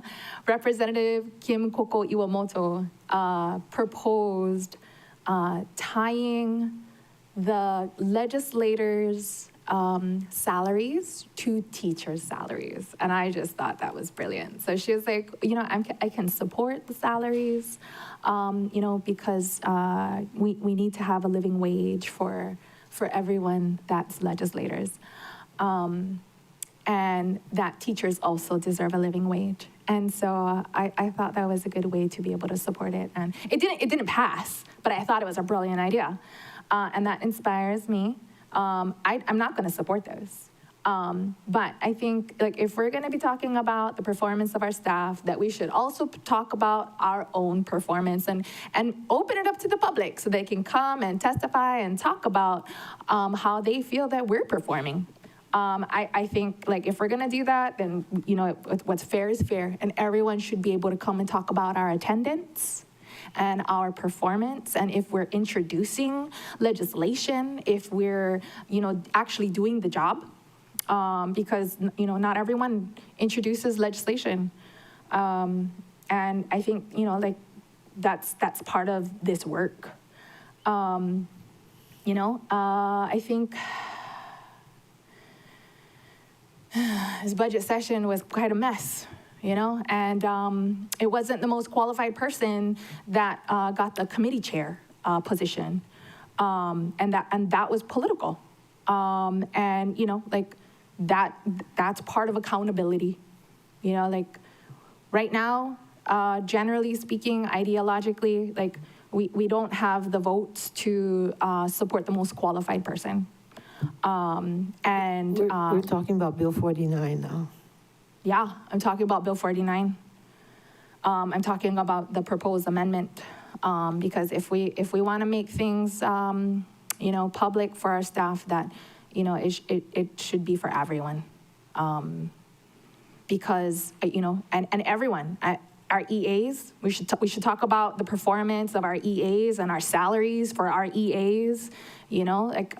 Yeah, you want to, hold everyone accountable, We talk about everybody's salaries so that the public knows how much each council member is paying their staff to. Mahalo, Chair. Thank you, Member Rollins. Member Paulton. Thank you. Member Rollins. Thank you. Member Cook.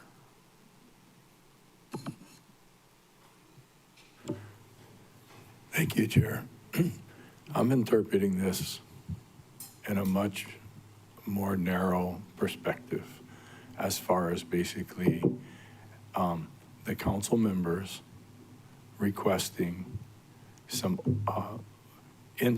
oversight into how the various staff are being increased in paid, decreased in paid, whatever. I don't interpret it as micromanaging. I didn't think that this has to be the front page of the Maui News, everything. It's like more consultation.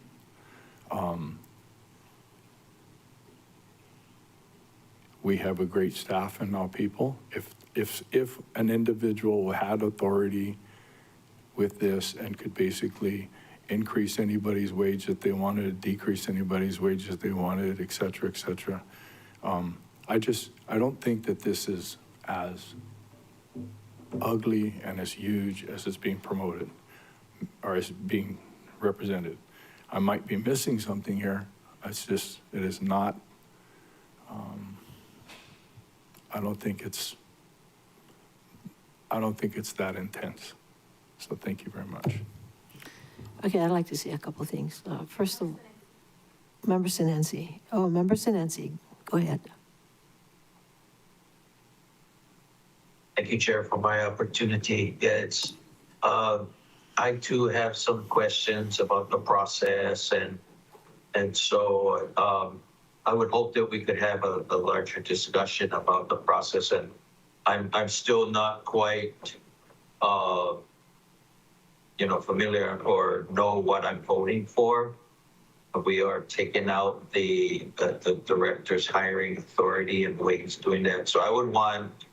I hear my other council members have some questions that they want to know first prior to voting on this. And I feel the same way too. I'm hoping that we can have, Chair, a more larger discussion before voting on this.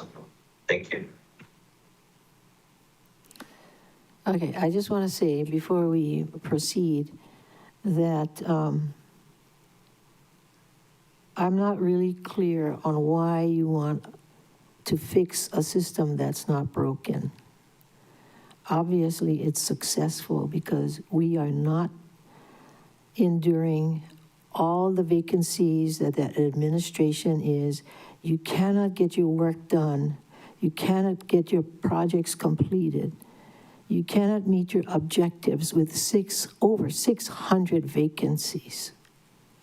Something is broken there, but it's not broken with the legislative branch. We hardly have any vacancies. And now you want to put that into jeopardy by having the members have more say on individual hirings and individual salaries being set. That is the definition of micromanagement to me. So again, we're talking about David Rotz and his management staff. Now, I think they've been doing an excellent job. And if you don't think they're doing an excellent job, then yes, we have to reassess what we have here. But if they are doing a good job, why do you want to change it? I don't understand that part. And the salaries were high based on the salary commission. That's what started this whole issue here.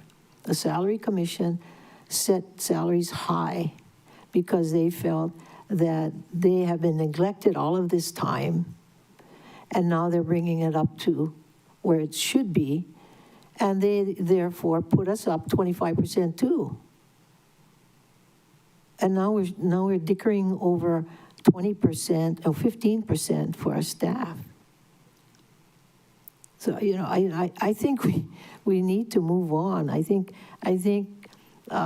Member Kama had her good intentions, and that's fine.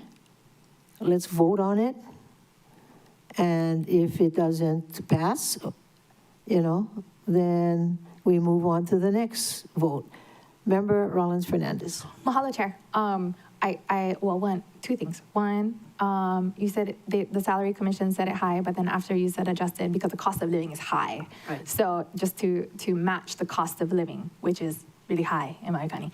And then the second thing is, I asked director to let me know when they're hiring new analysts, new folks, they're considering applicants, and I interview all of them. I don't know if you call that micromanaging, but I do. I want to, when I vote for them, when the resolution comes forward to approve their hiring, that I want to make sure that I have met them. I know who it is I'm voting for. And then this hasn't happened recently, but in the first and second term, there were some staff in OCS that wasn't quite hitting the mark. And I would make sure to take note of that, and I shared it with leadership at the time. And that way there was a record. And then at the end of the term, the contract wasn't renewed. And then, we filled those positions. And so there is already a process for, any staff that my colleagues feel like is not hitting the mark. For me, I love our OCS staff. I think everyone's doing a great job, and I have been super exceedingly satisfied. Mahalo, Chair. Thank you. Yes, of course, there are times when people who are hired don't work out, and they don't last. You notice that. They don't last. But those kinds of things happen from time to time. But my main point here is, of course, all of you are invited welcome to participate in interviewing or reviewing the people who are hired. They have to pass a pretty stringent test, a written and then an interview, and it's not easy. Not too many people can pass. But anyway, getting back to the motion, and this is the motion. The motion on the floor was made by Pro Tem Kama, and yes, Member Johnson. Chair, it's 1 o'clock. We didn't take lunch, and I thought I heard some members have questions. Did you want to pass it right now, or do you want to take lunch, have people go ask those questions they need, and move on? Or we could refer it to committee. Do you feel you want to refer this to committee, members? If you feel you're not ready to make a decision, Member Rollins Fernandez. Mahalo, Chair. What is today? The 6th. Do we have to pass this before the new fiscal year starts? No. Okay. No, because we would collapse the ABC. I move to refer this to the Personnel Committee. Who's the Personnel Committee? Me. Okay. Any objections to referring this matter to the Personnel Committee? Chair, could we please have a very brief recess? Well, let's have her question first. Real quick. Rollins Fernandez, member. If that's what the majority would prefer, then I'm happy to take it into my committee. But I just, for all the reasons we're talking about not making a public spectacle, I hate to drag this out longer with far more discussion. I think we kind of all know where we stand for the most part. I don't want to keep doing this to OCS. That's all. All right, well, up to you. Everybody, who wants to vote now? Who wants to vote? Because I don't expect anyone's minds to be changed by anything. So I think whatever we're gonna vote here today will end up being the vote if I were to take it to committee and discuss it more. I think the only thing that will happen, if we take it to committee is we're just gonna, continue to buck heads and maybe hurt each other's feelings. Okay, is that agreeable to everybody? Take a vote on Member Pro Tem Kama's amendment right now and just finish it up. Ready? Roll call. Pro Tempore Tasha Kama, Yes. Vice Chair Sugimura, Yes. Councilmember Paulton, H no. Councilmember Johnson, Yes. Councilmember Rollins Fernandez, No. Councilmember Cook, Yes. Councilmember Hudgens, Yes. Councilmember Sinensi, No. Council Chair Lee. No. Chair, there are 5 ayes, 4 noes, motion carries. Okay, that passes now. Going back to the, pardon me? Main motion as substituted. Okay, well, this one, hers didn't address the percentage, right? No, it was just an amendment to the one paragraph, Right. B4. right. So we're back at the other ASF. We didn't vote on that one. That one, the motion to substitute that was introduced by Chair Lee was approved 7-2. Oh, it was? Oh, okay, I missed that one. All right, so now the main motion, all right, Member Rollins Fernandez. Mahalo, Chair. I'm very disappointed that that motion just passed for all the reasons that I explained and won't say again. It's just, in that discussion, I explained how if someone in OCS staff is not quite hitting the mark, there's a process to having them not be part of the team anymore. And I don't know what it is that folks are experiencing that, would, I don't know, that everyone should be punished because someone's not, meeting someone's expectations. And so if it is just like 1 or 2 people, like I already said, you email whenever someone isn't meeting your expectations and explain why, and then we can consider, that person not being part of our OCS family anymore. But to punish everybody, carte blanche, is just ridiculous.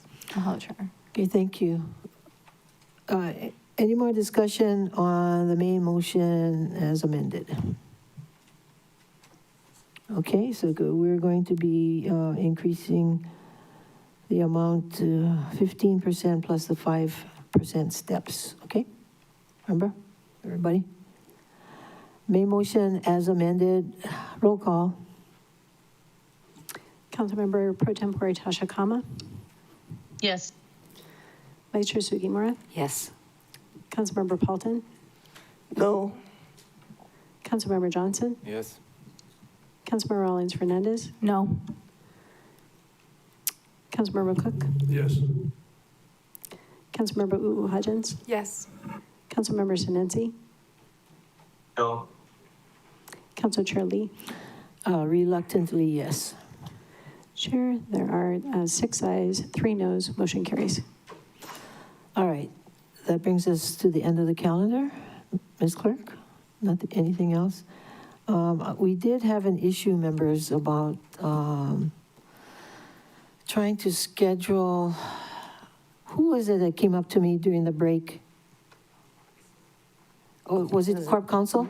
Corp Counsel and myself with Department of Ag Department of Ag needs to pass a bill by June 30th. by June 30th, but Because we we have a June 20th meeting, so we'll That'll be need, first reading, and then they need a second reading before June 30th, end of the year. when is the, okay, what day is the 29th?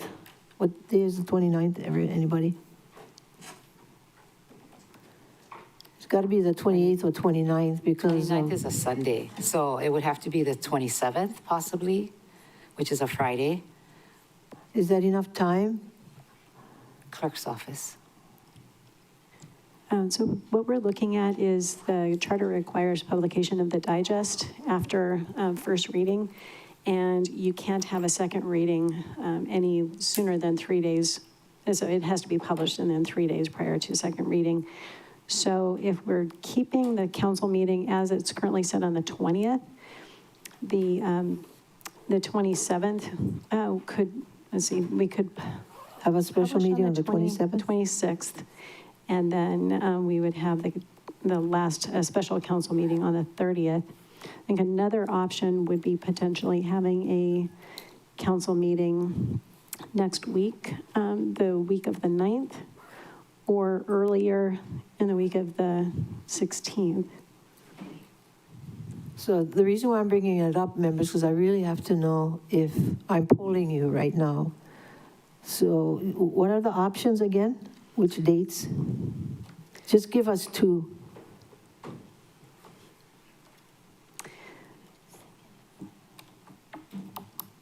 Is it better to have it sooner than later? So if we publish the ones from here, I guess we'd have to. Like the 12th or something? The 13th? So the earliest we could have a meeting, if we did it next week, would be the 12th, which is Thursday, or Friday the 13th. Members, what day is good, 12 or 13? Either.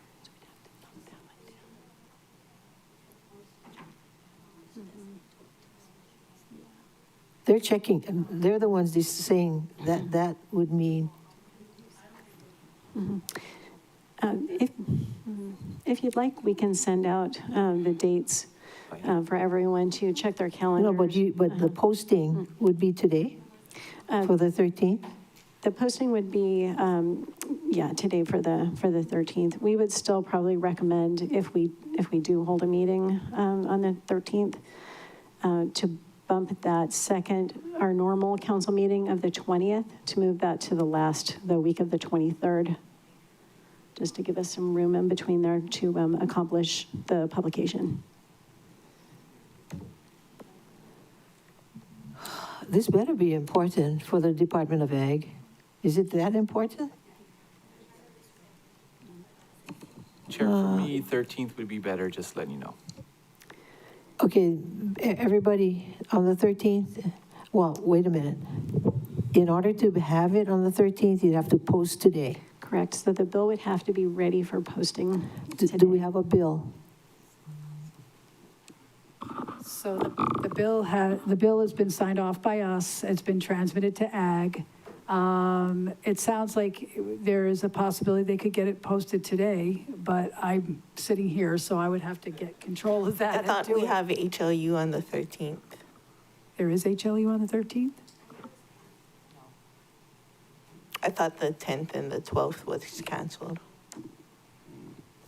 Pro Tem Kama, when is your Chair, meeting? Only on the 9th, and then we're going to the 16th after that. Okay. The 12th would be better for me. Okay, 12, everybody? 12? 12's good for me. That's 2. Gabe, can you do the 12th? Try to make it happen. Okay. I can do the 12th. I'll probably be at home. Okay. It sounds like it would take like 5 minutes, right? I'm busy from 9 to 1 on the 13th, but No, what about the 12th? The 12th? yeah, on the 12th. Okay, Member Sinensi. I have a meeting on the 12th. Okay, I think we have quorum though. Okay, let's try for the 12th. I won't be here, Yeah, I know. but I support. Yeah, so the 12th.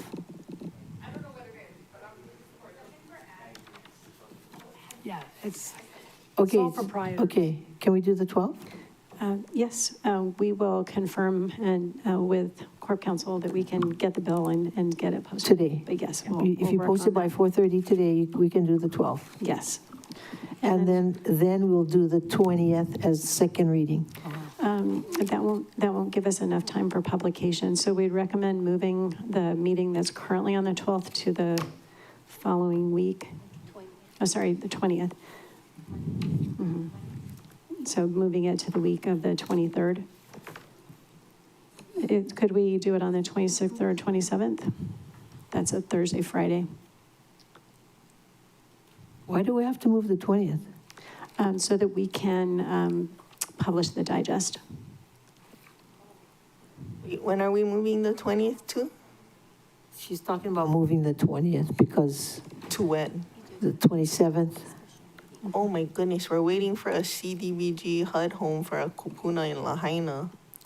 Okay. Did you guys get that from Miss Jenkins? They were supposed to move in June 1st.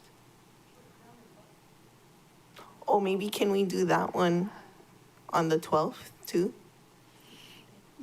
If we've received it. If you have everything ready to post today. Okay, I'll run upstairs. By 4 o'clock or something. 4 o'clock? Let me run upstairs. Okay, so everybody, again, we're talking about having the meeting on Thursday, the 12th, first reading, special council meeting, and then the 27th of June, second reading? Yes, if that's possible. If Okay, everybody, everyone agrees. 27th.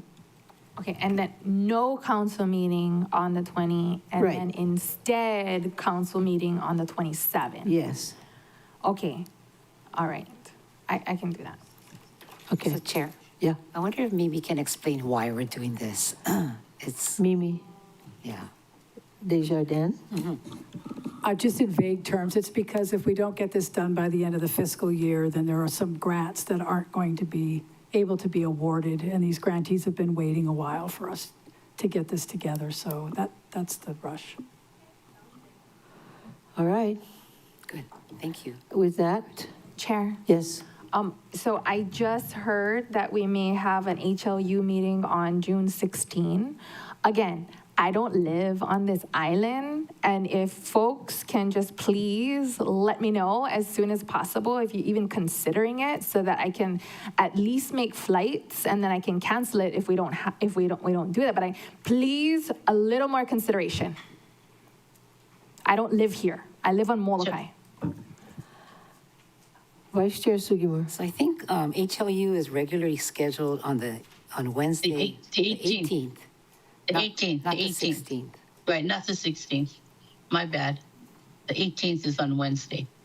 Member Cook just said that he was offering his spot. I don't know if that was confirmed, though, it was discussed, so. So which day is it on? The 18th? 18th. The 18th, Okay. the regularly scheduled HLU. I don't understand. Why don't we just have it the week of the 23rd? Like, just have it on consecutive days instead of like being all over the place.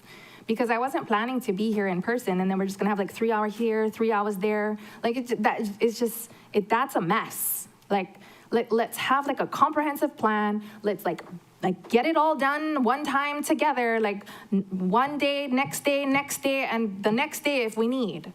Like, I don't understand why it's just like all over the place, and then I have to check schedules and I have to make my flights. Like, it's just super inconsiderate. And it's like really stressing me out. Obviously, this is an important bill. I don't understand. Like, is what I'm asking for too much? Okay, calm down. Member Kama, did you want to respond or not? Yes. Okay. I will. The intent is never to stress anyone out. When we try to poll for the week of the 9th and the 10th and all of those days, we didn't get a really good response. We were getting bare quorum. So then we tried for other dates, and those other dates didn't work either. And so then we just decided to stay with the 9th and then just continue with the regularly scheduled HLU meetings to the 18th. And then on the 18th, then we could figure out where we're going to go next based upon what the members at that time thought that they could do. So it's never intent to stress you out or anybody out, but just finding what's a happy medium for all of you, as well as our constituents, and of course, ensuring that our staff has time to post and to do those things. Chair, the 23rd, I will- 24th, I can- 25th, 26th were never polled. I never received that request. I asked for consideration of We those didn't poll for the days. 24th. Oh, sorry, the 24th. And I responded and said yes. But I asked if you could also consider the 23rd, 25th, 26th, and now we're going to do this council meeting on the 27th. So I still haven't received a response as to why those days, subsequent days, and we just get it done. Because we know that the Maui Planning Commission, like, I don't know, it was like 16 hours of testimony. So we already know that there's going to be a lot of testimony, and to just like take it in 3-hour chunks is just not a smart way to go about this. Just like we did with the West Maui Community Plan, we had 1 week and we took it every day until we finished it. And I think that's a smarter way to go. If we polled for those days and all the members committed to that, we could probably do that. Just ask us But the now. polling I'm that we available. did I'm earlier available didn't come out 23, like 24, that. 25, 26. I'm available. Chair We'll just just asked do a poll everybody then. if they were available. Just ask us. Member Johnson, are you available that week? He has to check. Member Cook, are you available that week? He's checking as well. Member U'uhajins, are you available that week? I think I have intermittent meetings during that week, but I can be in and out for the most part. Chair Lee, are you available that week? Yes. Member Sugimura, are you available that week? Have some intermittent meetings also. 23, 20, well, we already confirmed 24, 23, 25, 26, and then we're going to have council meeting on the 27th now. The 24th, we have the MPO meeting. So I think that's 3 of us, right? Yeah. Okay, well, that was one of the days that was polled. 26 is hard, is what my team's telling me. That's the only one, 26. But I mean, the meeting for MPO is an hour. You know, we can, I'm taking an hour recess, I don't know. It sounds like Member Johnson's available 23, 24, 25, and then just avoid MPO meeting. And then Member U'uhajin said she can. Member Chair Lee said she can. Member Cook is still looking. Okay, the 25th, he's off island. 26? 26 is good. 26, I have a morning meeting with Kula fire victims. Right now, I would have to readjust Just the morning. Okay, so Member Sugimura is available in the afternoon.